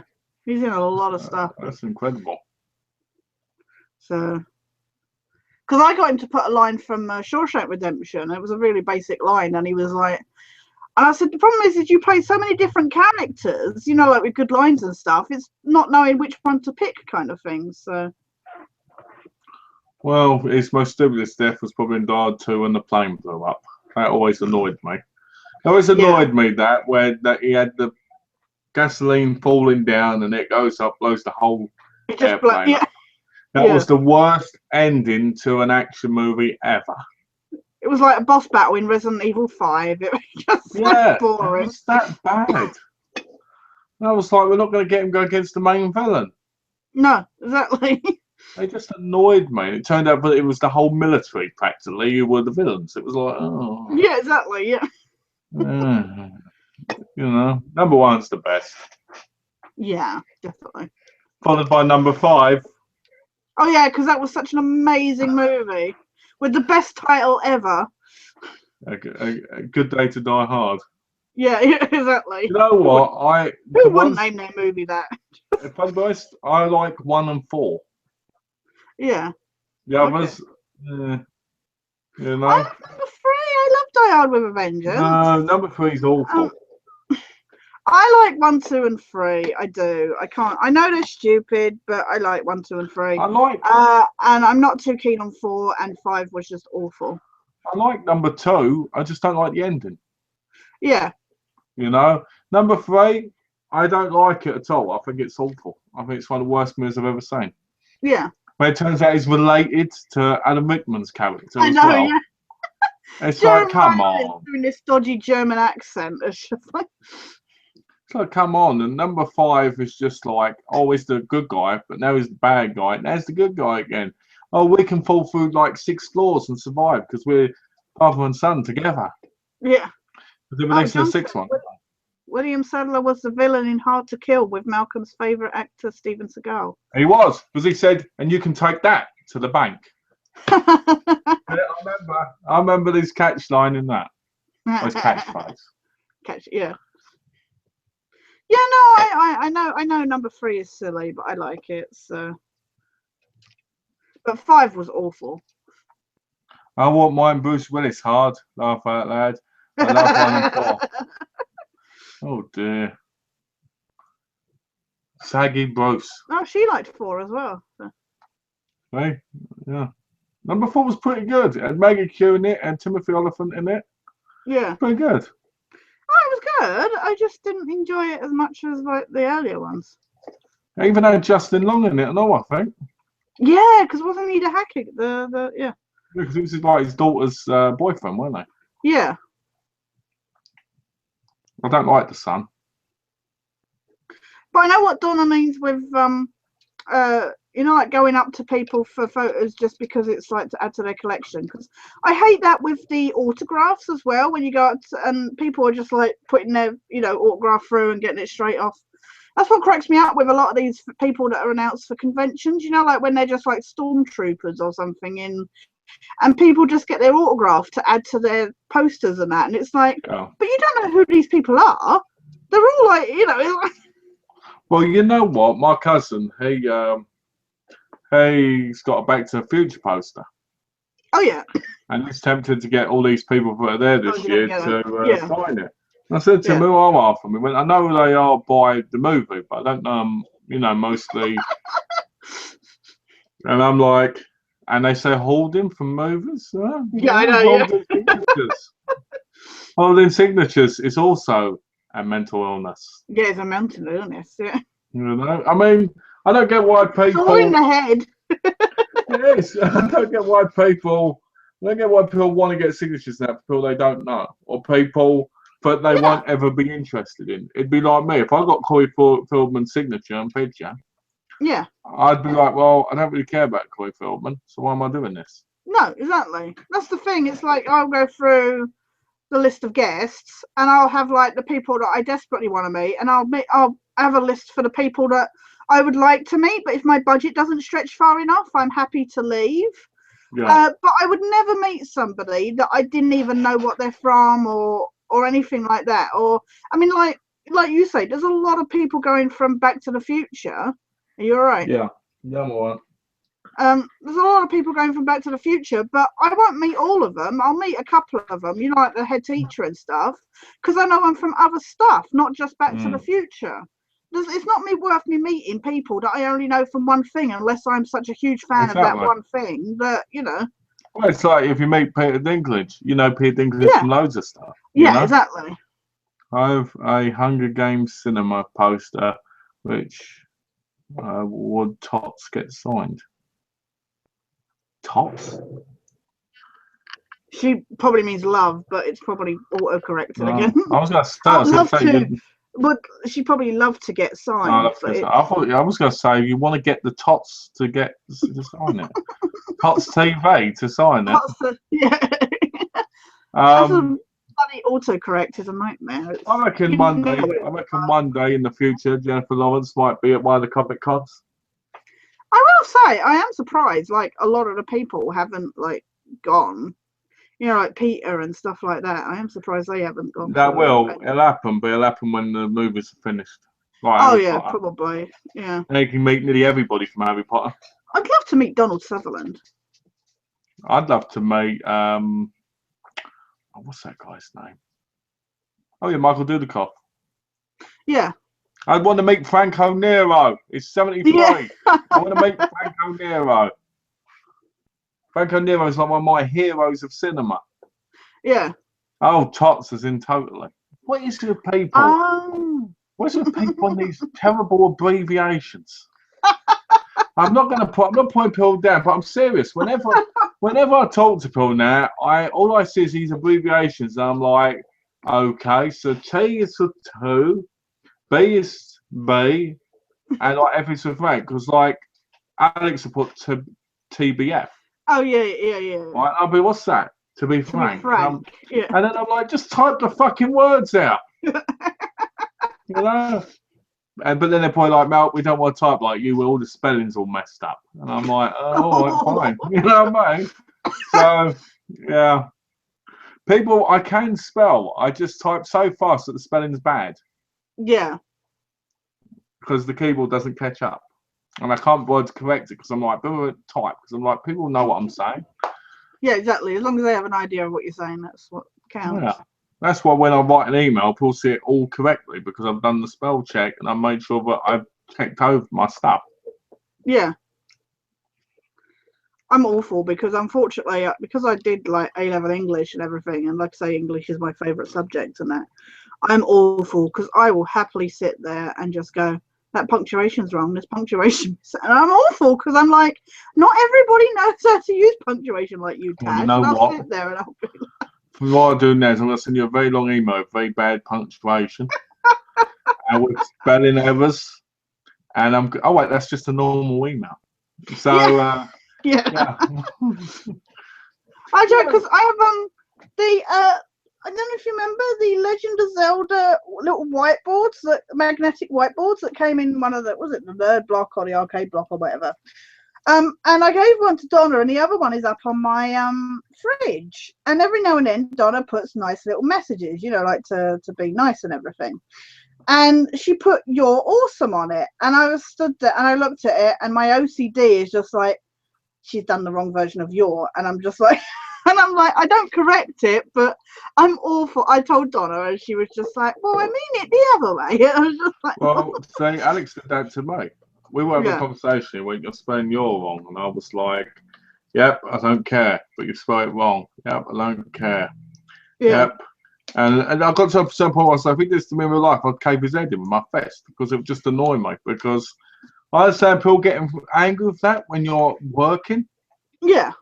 Or when you're in a place. If somebody's typing to you or they left you a message or something like that, it shouldn't matter. You get what it's supposed to be. You know I love the idea that Alex uses abbreviations but has an issue with your incorrect use of punctuation. Well, we were having a bit of a debate at the time over movies, and I think it got a bit heated.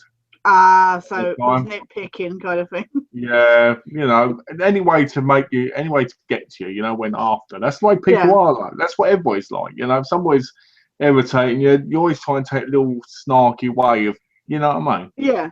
I don't like to correct because, like I say, I mean, like I say, I said to Donna, I said, I'm sorry. I said, it's just bugging me. I said, I completely, you know, this, that, and the other. I said, I'm not moaning. I said, I just can't deny the fact my OCD is just going, it's wrong. So, but I don't like to correct because some people get so nitpicky. It's like you say, if you're just putting it in a quick message, or I mean, like Donna's just put, you know, I don't usually abbreviate. I was trying to type quick, lol.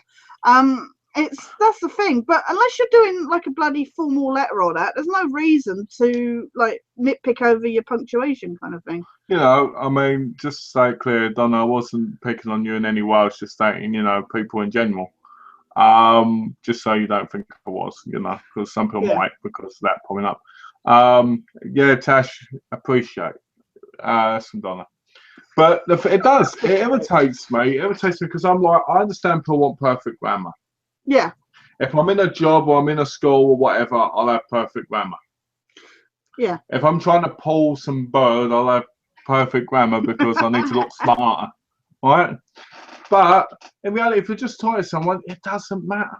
Right? I say the wrong things every now and again in the chats. Right?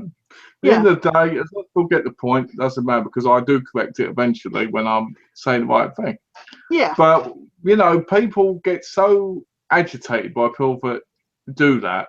I hate abbreviations, but you won't hear me tell people I hate abbreviations because it's what a part of the world is now, abbreviating everything, exactly, you know? And it's the same with grammar. Nobody really cares about grammar unless they're English teachers or they're got to do anything in particular, you know? I understand OCD, and I feel bad for people that have the OCD where they've got to be that way, you know? Yeah. Because it makes you feel from going from like, oh, I appreciate this really nice gesture to, oh, well, this makes me feel awkward, you know?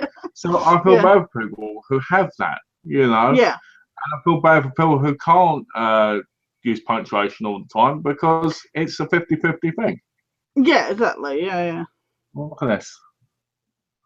I know it wasn't personal. Okay, Donna, thank God. I abbreviate because I'm lazy.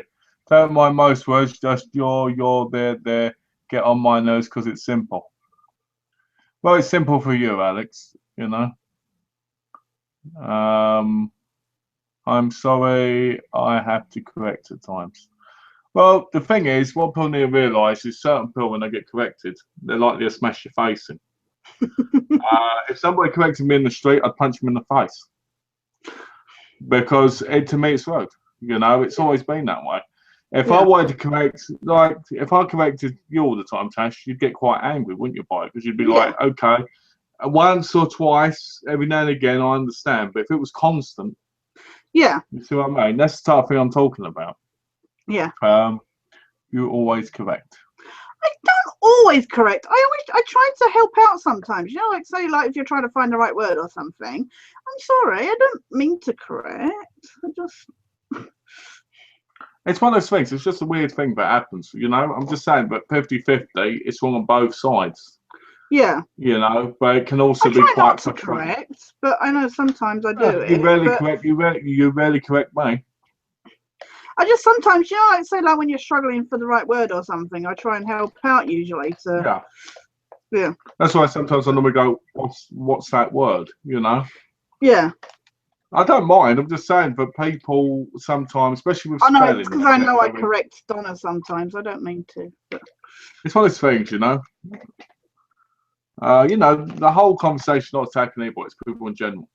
You know. Yeah. People in general, 50-50, it can be quite frustrating, but people don't always think about the thing at the time, you know, like anything, you know. Yeah, exactly. You know, and if I was attacking anyone, it was Alex. So don't think it was you. Right? I was attacking Alex, and Alex knows I was attacking him because he was attacking me back. There you go. You are, you know. So have you been doing your reviews, haven't you? I've been doing reviews, and I've been doing reviews with John. And doing reviews with John. That's right. John has become my new online lover. And let me tell you something. It's quite difficult because it's very hairy, but we're getting past that. Yeah. Because I'm the hairiest man in this YouTube community. And no, seriously, I'm enjoying doing the reviews. Again, I have to admit, there's a part of me that is very on and off about it. Yeah. Because of what I'm going through at the minute. Yeah. You know? So I've been a little bit, and my reviews, I feel like I'm doing good, but I feel like they're nowhere as good as they could be. And I think that's a good sign because it shows that I care about them. Yeah. You know? As for the reviews from John, they're going pretty well. We're both getting used to each other to bounce off of each other on the review. Yeah. And I think that takes time, and I think we're getting there pretty quickly. You know, if you watch the first one, and then you watch the second review, you can see that there's that big difference. Yeah, there's a huge difference between the two. And the next one we're going to do is Circle of Iron. And the two movies I'm going to review tonight are The Watcher. All right, yeah. And Dead Calm. Oh, I know Dead Calm, yeah. You've never seen The Watcher? No, I don't think so. With Keanu Reeves and James Spader. No. It was directed by Joe Chewbacca. Chewbacca. That's what I said. On the back here, this one was directed by Philip Noyce. Well, guess what, Noyce? It was nice to see you, Noyce. It was nice to see you, Philip Noyce. What's this? As a dyslexic who struggle with English, it is really frustrating when people correct you, especially when there is no need.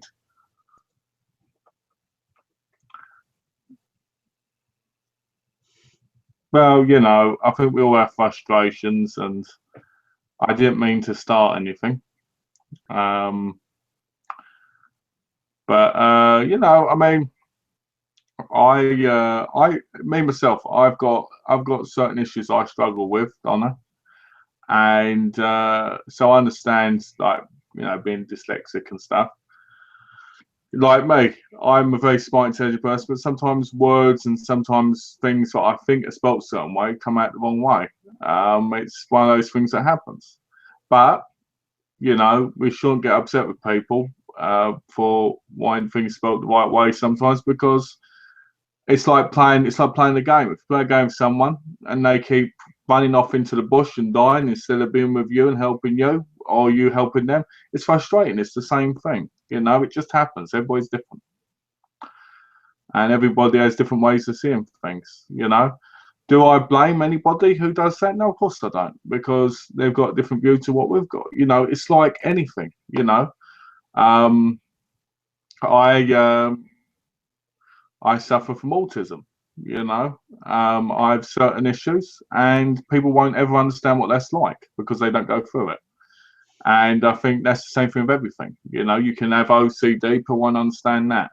You can have serious back pain or whatever, people won't understand that because they're not going through that. You know, No, exactly, yeah. You can be whatever. You know, whatever people have, everything everybody has is different. So we're all different in our own ways, and because of that, we can never really judge anyone for either correcting us or for us or them for us being wrong or whatever, because we're all different, and in the end we need to just appreciate and love each other for who we are and who we've got in our lives, because that's what matters most of all. You know, that's my view on situations like that. You know, and plus we're all clueless sometimes and we all make mistakes. It doesn't, at the end of the day, it doesn't matter, you know, because what matters is the people we have in our lives that help impact and change our lives. I think the difference is obviously, unfortunately, you do get some people that just as condescending, you know, when they're putting you down for your lack of knowledge or something, and it's like you just want to punch them in the face. It's like, no, don't you mean so and so? I mean, the best one, we joking the other day, saying about correcting and that. Donna was feeling tired before she went to work and that, and she was like trying to get herself to get up and that. She was like, I am the queen of punctuality, this, that, and the other. And she was getting ready to leave, and she was like, I don't want to go. And I was like, remember, you're the queen of punctuation. She was like, you mean punctuality? I was like, oh, yeah. So now we joke that she's the punctuation. Well, you know, it's things like that happen, you know. Yeah. Well but said. yeah, you do get people that are condescending, but Alex said, well said, Milk Baloney. Thank you, Alex. Oh, you know what?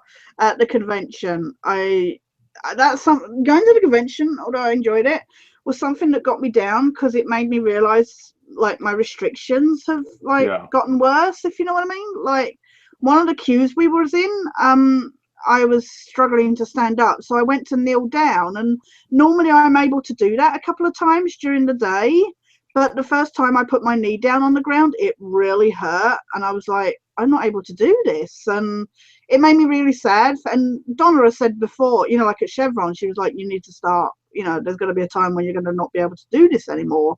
And it made me really sad, because it made me realize that I am going to need to start cutting down, you know. And it's like, this is my only thing that I do during the year. And it's, you know, like when your body restricts you from doing so much as it, I mean, you know, and, you know, and it just gets to you kind of thing. So, well, you know, I think that's the problem. I think one of the problems is when we start getting limitations.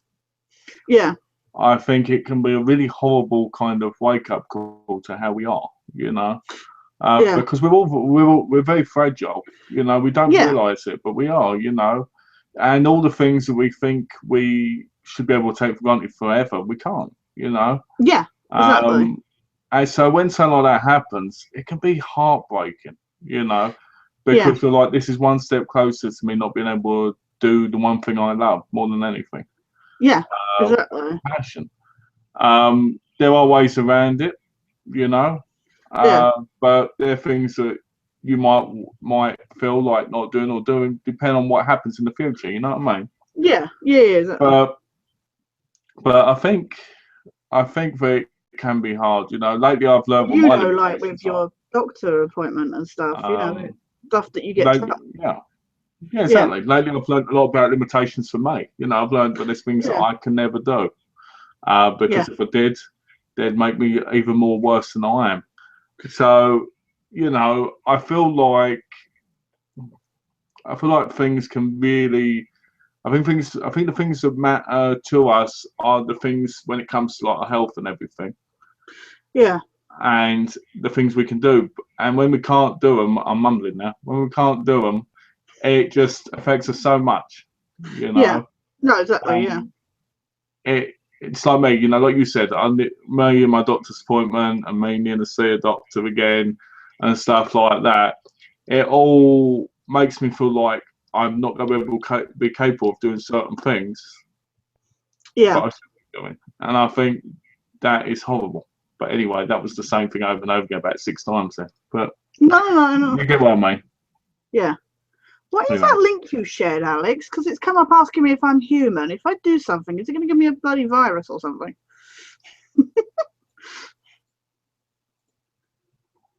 Because I saw Alex put, Tash, I bet you don't own this. And then there was a link, so I don't know. And it's come up saying, are you human? And I can't read the bloody code because it's one of those annoying.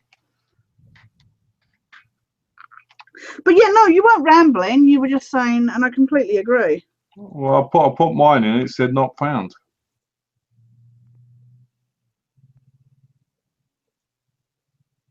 This is where I get a fucking virus, isn't it? Probably. We'll say. It's connecting. Anyway, sorry. Alex says, I do apologise for correcting you. It was heat of the moment. I don't tend to correct too often, and I don't mean to offend. Oh, I know, Alex. It's all good. I was just using it as an example, you know.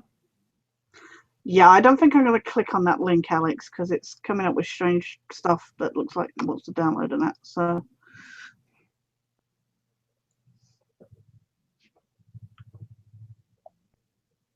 Oh, Tash, I bet you don't. Yeah, I get it. Nice. Yeah, well, we don't bother with that anymore. This is true. Our lives are better. Our lives are far, far better. You also had The Last Avenger or that on the YouTube. No. I've been refreshing it every now and then, but nobody's been. No, it was just that issue better asking one silly question and one question. Yeah. What would somebody ask me that question when they watched the fucking thing? I know. It's like what are you trying to say? You know what I mean? It's like, are you trying to? Yeah, but that person has brought up about that other thing before, haven't they? So yeah, exactly. But the thing that annoys me is they see the thing because they've commented. Yeah. Yet they ask you, so they want to see what you say. It's just like, stirring up trouble. Yeah. You can always find different ways of doing things, Tash. Once you're ready to make some changes to yourself, then you will be more. What's that? Apt to do it. Well, it's not about it. It's just physical. Like, I can't, you know. I know exactly what John's saying. John's saying once you take him into your life, he'll piggyback you to every single one. Well, you know, no. Once I upgrade to the newest artificial intelligence, you know, new arms and body attachments, like Deus Ex, you know. Once I become a new robot, then I'll be able to go to conventions more. Hey, you might be able to get those metal legs. like augmented. Yeah. Awesome. And he could just run on them really, really fast. We met the guy who played Danny Pink in Doctor Who, and we were joking about all the awful things that got done to that poor character. And maybe I should say I'm going to become a Cyberman. Well, I think the problem is, I think there's so much we can do, and then there's so much we can't do. Yeah. Whether it's mental, physical, whatever, Yeah. Yeah. I think both of us harness each other in different ways. And I think sometimes the problem is people, they can tell you need to change certain things. Yeah. But they don't understand how that would affect you personally. How that would, yeah, exactly. Because people have told me forever, you need to change certain things, you need to change this. And the thing is, that's all fair and good, but you're not me. Yeah.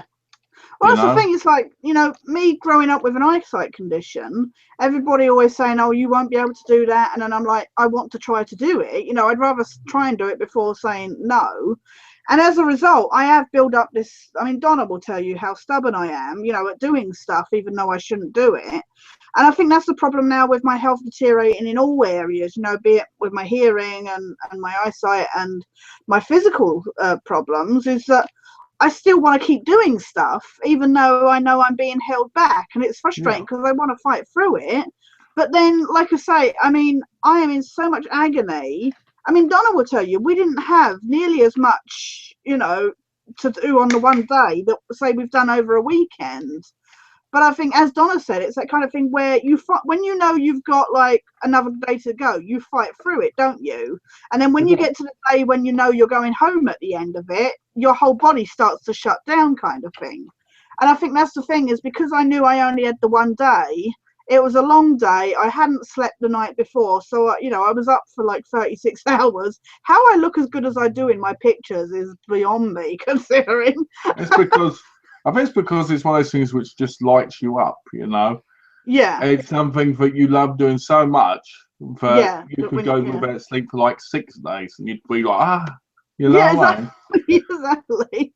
But it is that kind of thing where, and Donna, it's that kind of thing that you struggle to fight through. But it was just the fact that I couldn't kneel down. I have arthritic knees anyway, but the pain in it when I just tried kneeling down that once was so bad. But it would have helped if there'd been bloody seating there, because we were sat on the hard ground so for most of the day, because there were big gaps in between, like some of the photo shoots, and like when we'd gotten some of the we spread out getting the autographs, so it wasn't like rush here, rush there. And poor Donna, she had all her stuff at the start of the day and nothing for the rest of the day, so because she only had 2 photo shoots. So when I was in England, I went to Comic-Con, last year. Yeah. I had my bad back, remember? And going around, my cousin would sit down on the cold grass and on cement, and it'd get me walking around. It was one of the most again as well, isn't it? It is, because it's like you've got this thing just like one of these bungee straps just yanking your back. Yeah. And it's one of the most painful experiences I had in my entire life. And I always wondered to myself, now, people who go through that, they're incredible, because they get things done constantly. Me, I did get things done, but if I couldn't have had my own way, I would have done nothing. You know what I mean? I'd have been like, if I didn't have to do things, I'd be like, nope, I wouldn't have done this. So, exactly. I've got a lot of respect for people who struggle with things but still carry on, because I think that makes them inspirational. I think it makes them incredible people. Yeah, exactly. And I think that we all take the way we are for granted when we can do things just normally. Like if I can run up the stairs, to me, I'm taking that for granted, because a lot of people can't. Yeah. And I think a lot of people just don't understand that stuff. I think, like I say, even for me, when I think back to, when I was younger and I was just like, oh, my eyesight's always going to be like this bad and stuff like that. But then when it deteriorates and it gets worse, and you're like, wow, I didn't appreciate this when I you know, when I had it better, kind of thing. And it's like, it's easy to get like, you know, people used to say, oh, you've got a chip on your shoulder because of the eyesight condition and that. And I always used to get defensive about it. I think because I was bullied anyway. But then, like I say, when your eyesight deteriorates, or any condition, when it deteriorates and you realise you didn't appreciate what you had at the time, it's like, wow, you know. I think it's just human nature not to, you know. Yeah. It's you like, think you do, but then when you look back, you're like, actually, I didn't. Well, it's like a lot of things. I think about a lot of people I've known in my life, and I feel like, for instance, my nan died, didn't she? And it was her birthday the other day. Oh, and that's all right. You know, I sometimes think that I didn't appreciate her enough. You know. And I feel like it was vice versa as well. And I feel like that's what happens with people, because what happens is we get so comfortable with people, but we don't always appreciate them the way we should, you know? No, exactly. And I think that's one of the biggest problems we've got, other than like our health and everything, because the people around us help make us who we are. You know, they are what create a big part of our lives. You froze. Sorry, the chat froze. Could you hear me? No, the whole thing froze. What I said was the problem with not respecting people around us is the fact is that they make us a big part of who we are. Yeah. They help mold our personalities. They help make us smile. They help make us cry. They help make us comfort us, whatever. And I think we take everything for granted, including stuff like that. Yeah. Yeah. Exactly. And I think that's just human nature. Yeah. You know, and I think it's the same thing for whatever happens to us, like whether it's eyesight, you know, a physical, or say mentally, you know. Even just life situation kind of thing, you know, because money or whatever. Yeah. The thing is, 10 years ago, I swear, 10 years ago, I was a lot smarter than I am now. Yeah. You know, there's times where I think my mind has deteriorated in some way. It's just really weird, you know. But probably I get like that when I forget stuff, because I forget a lot more stuff lately. Yeah. And Donna's like, you always remember stuff, and I'm like, not lately. I've been really bad. And you say to the doctor, and they're just like, oh, everybody gets forgetful at times. It's like, no. Well, you know. Oh, Alex said it's a link to the nightmare. Oh, well, it wasn't coming up for that for me. It was coming up with some strange, are you human? when I clicked on it, I put the thing that said error could not be found or something, or 404 error. So it didn't work on my end either. On my end, it came up saying I needed to put in another code, and then was saying about downloaded some codec. So I was like, yeah, no, that's not happening. So Alex was just trying to pass us viruses because he's sneaky. Hello? Hello? Keep freezing. Yeah, keep freezing. I don't know what's happening there. You don't have any comments on the YouTube page, have we, today? No, that's what I'm saying. It's...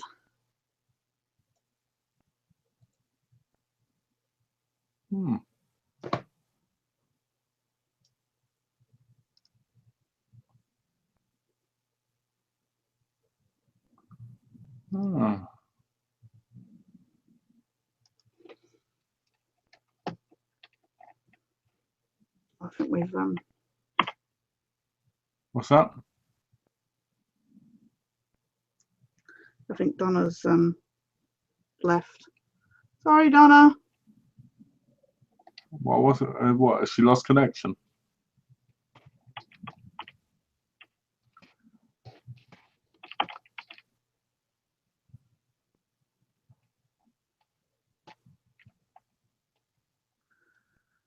Just checking.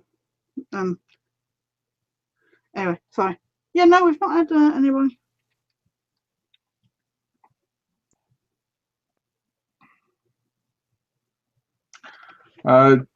If anybody's got any questions, it would be nice to if you could ask some, because we'd like to answer some more questions, because we'll probably be ending up pretty soon. So it'd be nice to get some questions that we could talk about. So John, Alex, ask some questions.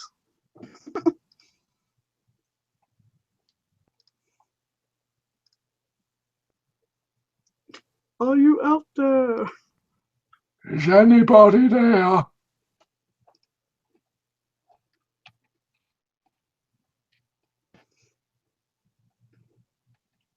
Yeah. So what movies have you got coming up? You saying The Watcher and? Oh yeah, they're the movies I'm reviewing. I'll show the things I got in the post when I think about it. Because I was going to do that earlier, but forgot all about it. Yeah. I rebought because I had them all on hard drive. I rebought the Saved by the Bell collection. All right. Yeah. Because it's got a bonus disc with it. It's the same disc that were in the individual sets, but it's got a bonus disc. So I'm happy with that. It was $30, and I thought it gets rid of like 100 gigabyte off my hard drive. And yeah. I've got Jim Carter again because I did have it, but I've only got the disc. I can't find the cover, or I can't find the cover and I can't find the disc. Either way, it's nice to have another one. Yeah. The thing that makes me laugh about this is the cover's always made it look like it was a ninja film. All right. Yeah. And it isn't, but I've always laughed because it always has looked like one. And I got Sleepaway Camp 2. Aha. So with the cover. And that's 80 minutes. And I got Sleepaway Camp 3. So I got them. Like the cover looks like the art looks like the. What I like is they kind of go along with the first one. The only reason I bought them now was so I could have the slip covers all together. Ah, right, yeah. Because the first one had a slip cover as well. Yeah. John said, I'm going to try and watch The Night Crew tonight.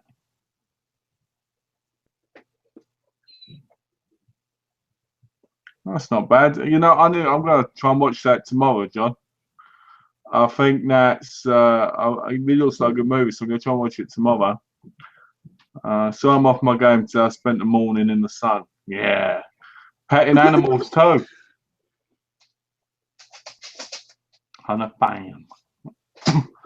I got 38 quid for Dread, by the way. Oh, that's a shame. I was really hoping for the 13, 15, so I would be right. But, oh well. At least you got your money, I guess. You know, because it was worth about 40 something. I think Alex said the other day. So he didn't do too bad on it.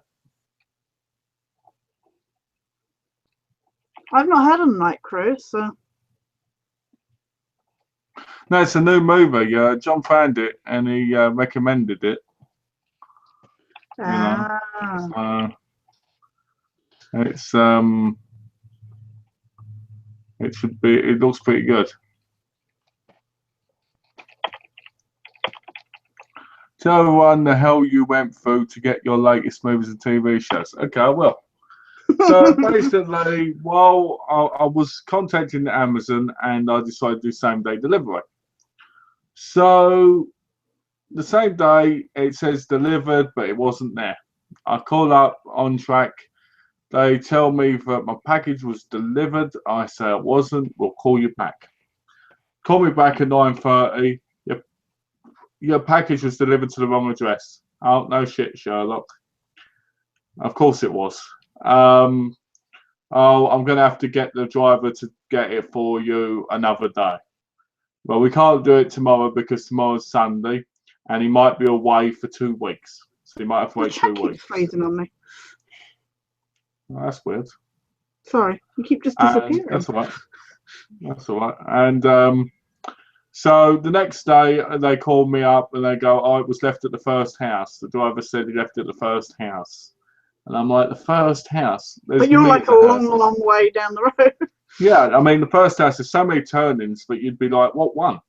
Yeah, yeah. So about 6 hours later, the doorbell goes and it's the package.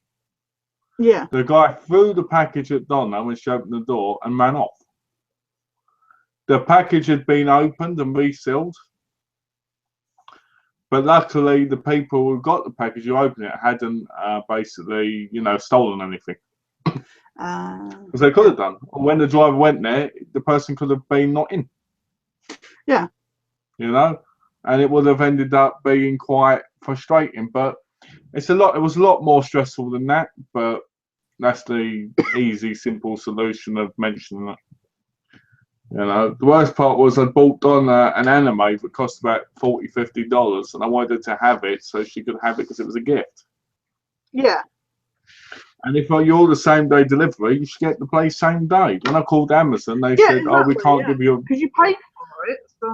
Yeah, exactly. When I called Amazon, they said we can't give you a refund for just the postage, because if we do, you won't be able to get the refund for the items if they don't turn up. Yeah. So I've got to get a call from them tomorrow. Your screen's black on mine. Well, you keep freezing on my end, so. That's weird. So I have to wait for a phone call from tomorrow to get them to give me a refund for the postage. Right, yeah. So a lot of problems, but it should be all. But it was all right in the end. Oh, I'm getting fed up of bloody. Well, you're right. It is black on your end. So I was just checking out the YouTube page. Is it back now or? No, still black. Hang on. If I try I'm going to leave briefly and then I'll come back in. Okay. Hang on. I'm going to have to make sure I have the invite for that to happen. In theory. If you got the invite, let me know, and if not, I'll send you another one. Okay. I'll be back in a sec. Hopefully that'll help reboot it. Yeah, we know, John. Thanks for letting us know, because Tash has just spotted it. Yeah. I'll be back in a sec. Okay. See you in a minute.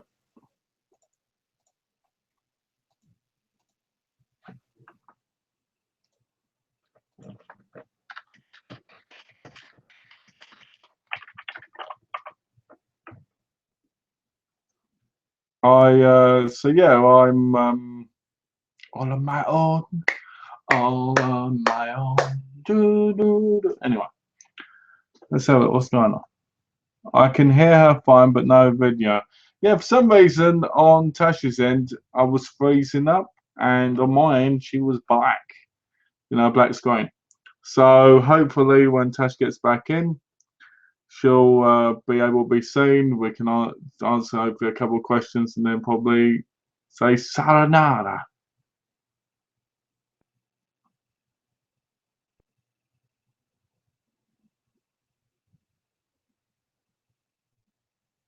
It's that moment where you just decide to do weird looks like.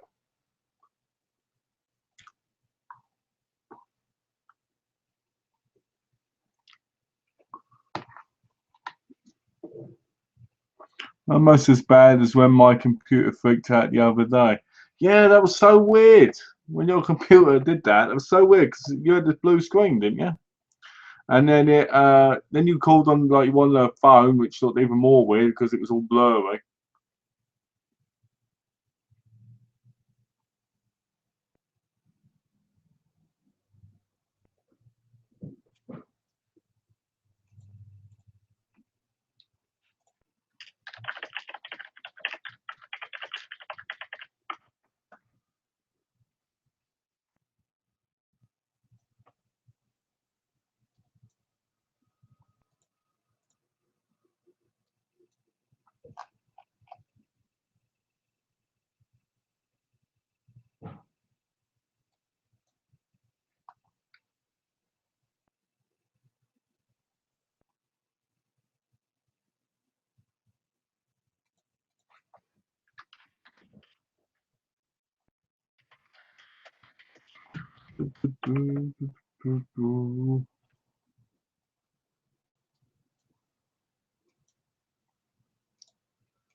You know what? I should be, shouldn't I? I could be conventional. I've got the movie. I want to get the TV series.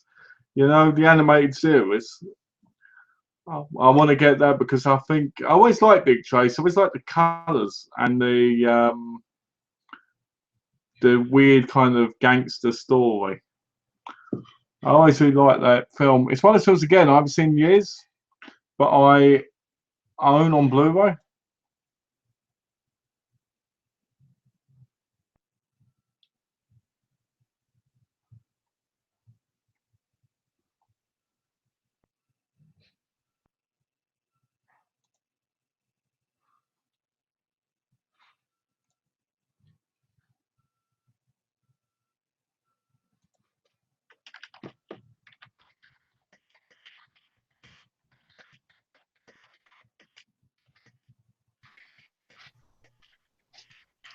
Hello?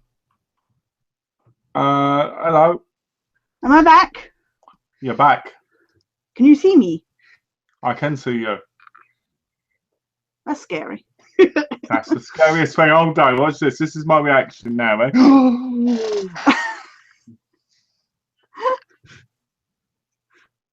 Time. Just pretend it's the end of Sleepaway Camp when she shows her face, but she's really a man. Yeah, there is really something scary with the Czech connection. It's bizarre. The chat is it is weird though that you know but it's Google. Google does that stuff constantly. Yeah. You know, I mean, it's like the echoing. That's a Google thing.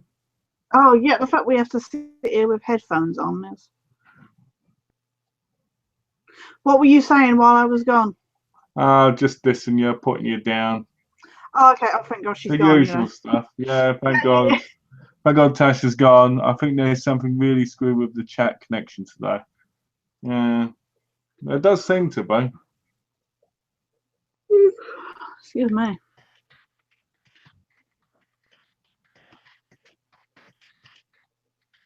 So you have your movies picked out, you say, for the week? Cool. Well done. And what day is your next review of John? Tuesday, I think. Tuesday with John, Wednesday with me. Honestly, you've got a whole week set. For, I'm a busy bee, ain't I? Little socialite.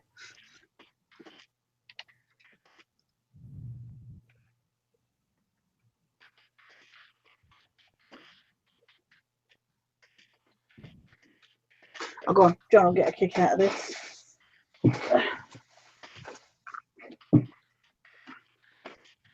Show me my Big Bang Theory shirt. But John will get a kick out of this.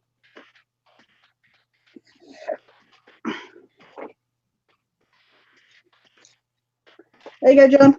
That's my Big Bang Theory t-shirt that I got.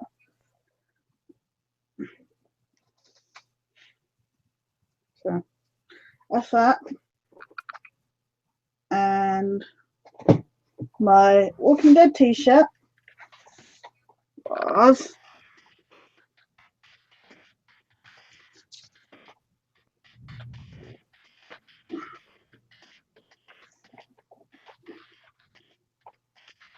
that's my Walking Dead t-shirt.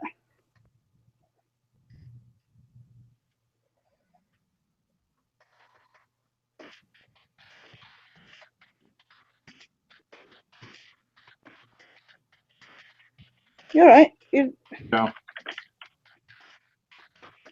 Did you see it? Because I put it down. If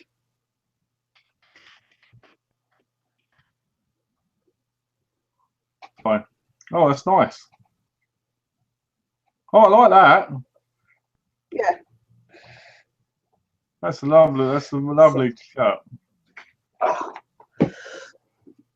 So yeah, they're the t-shirts I got. So.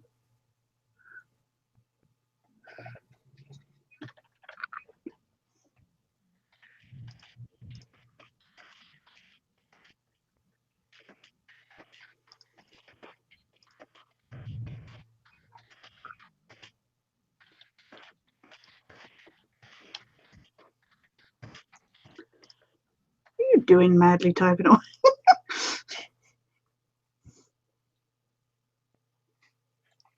I was talking to Donna. Okay. John says both shirts are awesome. Yeah, you know, you've got good taste in shirts. I know. You know, I mean, this. The only good shirts I've ever really got are the ones I got in the hover block. Blocks. Yeah. The problem is I have far too many t-shirts, and it's just like I really need to stop buying them. But I saw them and I was like, they're pretty cool. Yeah. Well, I think should we sing Soft Kitty in the round together, Tash?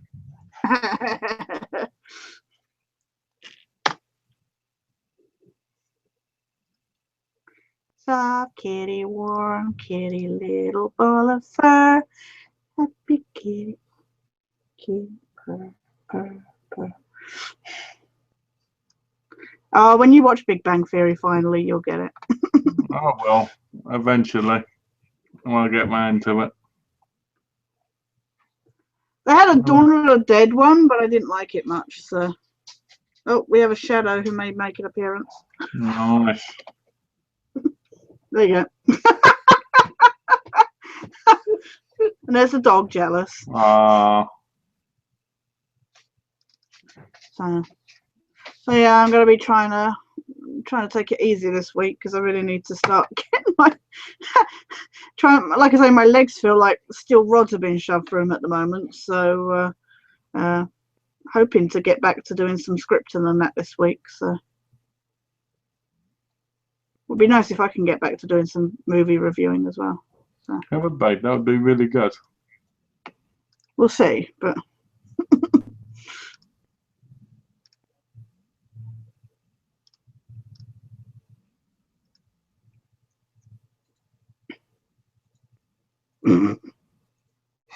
You look like you're thinking.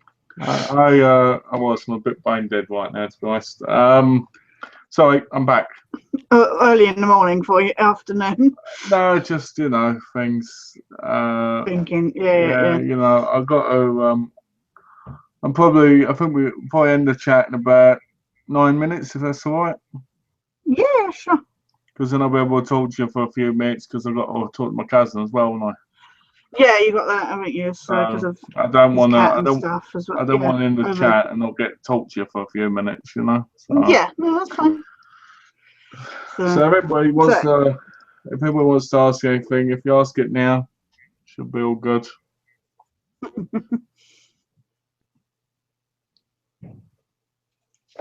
So yeah, so I'm hoping to try and get back to doing stuff this week. So it's just taking me time. Well, I think it's like everything. We all have to take time. You know, I mean, I took 5 months from reviewing. Yeah, exactly. You know, that's the thing, because it's been that long for me. It's just like. And I think, I'm getting into it, but slowly. Yeah. And I think it's, I think it can be quite hard getting back in that formula.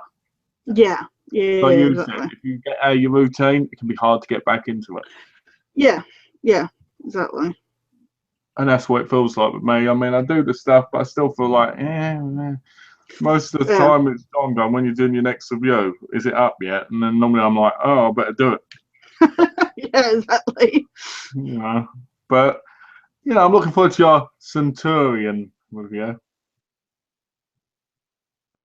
I'll cut out again. Hello. Oh, the chat broke up again. I said I'm looking forward to your Centurion review. Yeah, you went Centurion and then it froze.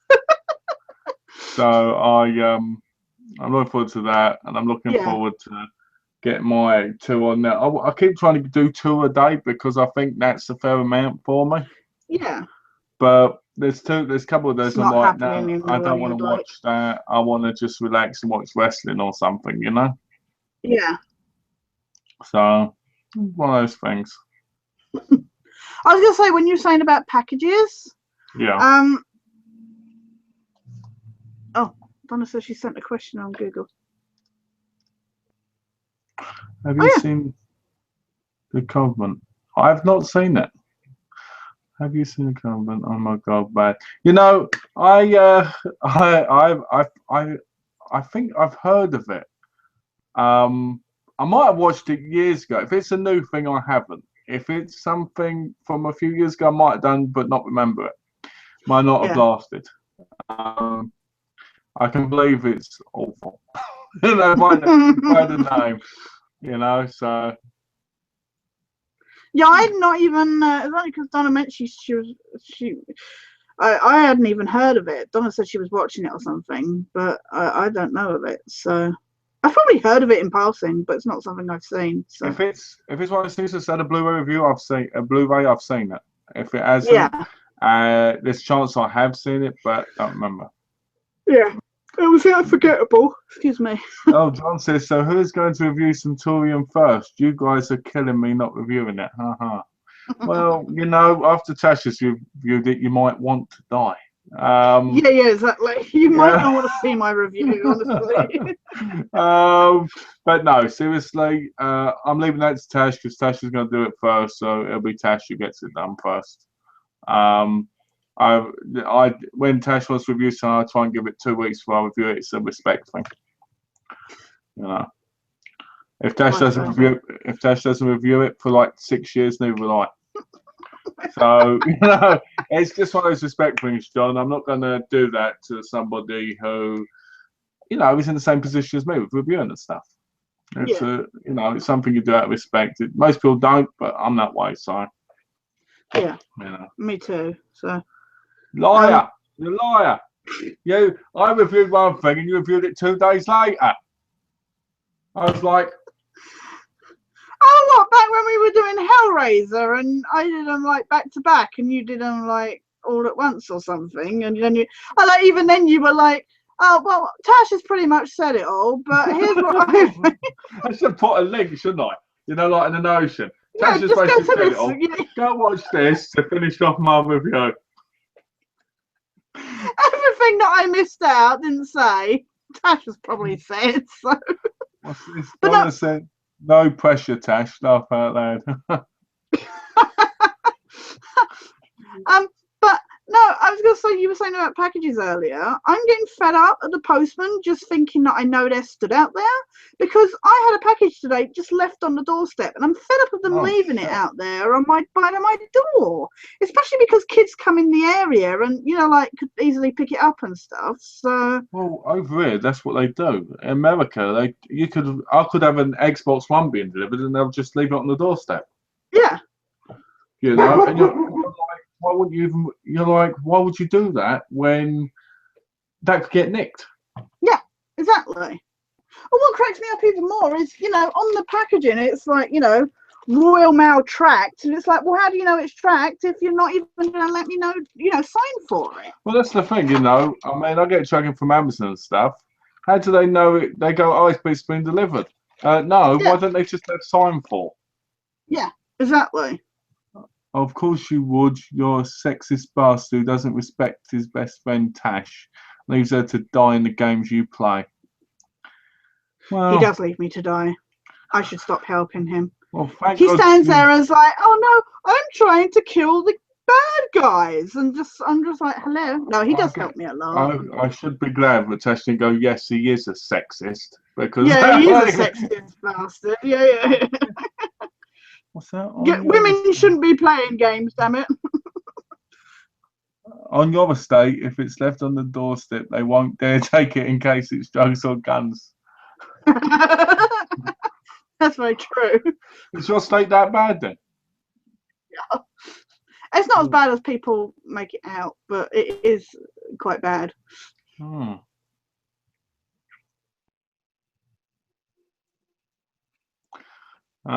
know, I mean, the problem is, it's like here, you know, we've had our battery stolen, we've had our place burgled, and it's a lovely, quiet area. So when things are left on the doorstep, it gets me really paranoid. You know? Oh, you're frozen again. Frozen. I shall wait until you return.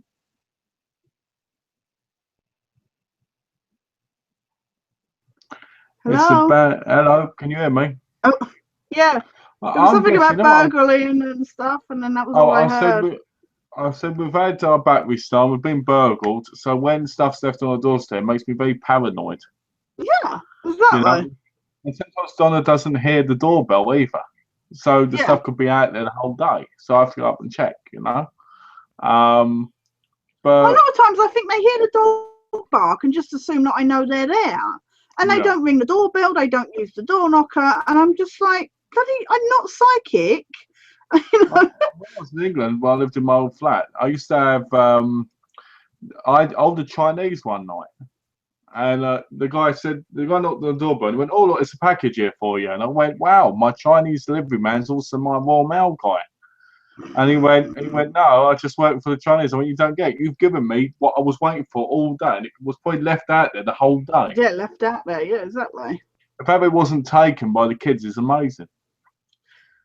Well, I was fortunate. It was just a T-shirt, but it was really annoying. So I wasn't happy because the thing is I'm waiting for some display stands for my Funko Pops, and I didn't get the first lot, so they've sent out another one apparently, but that hasn't turned up either, and I'm starting to worry that it's because it keeps getting left out the front instead of I keep looking out the front door to check, but obviously if kids and all that have been out there, then I don't know. Oh, you know what? You shouldn't have Funko Pops because you massacre them. You massacre them.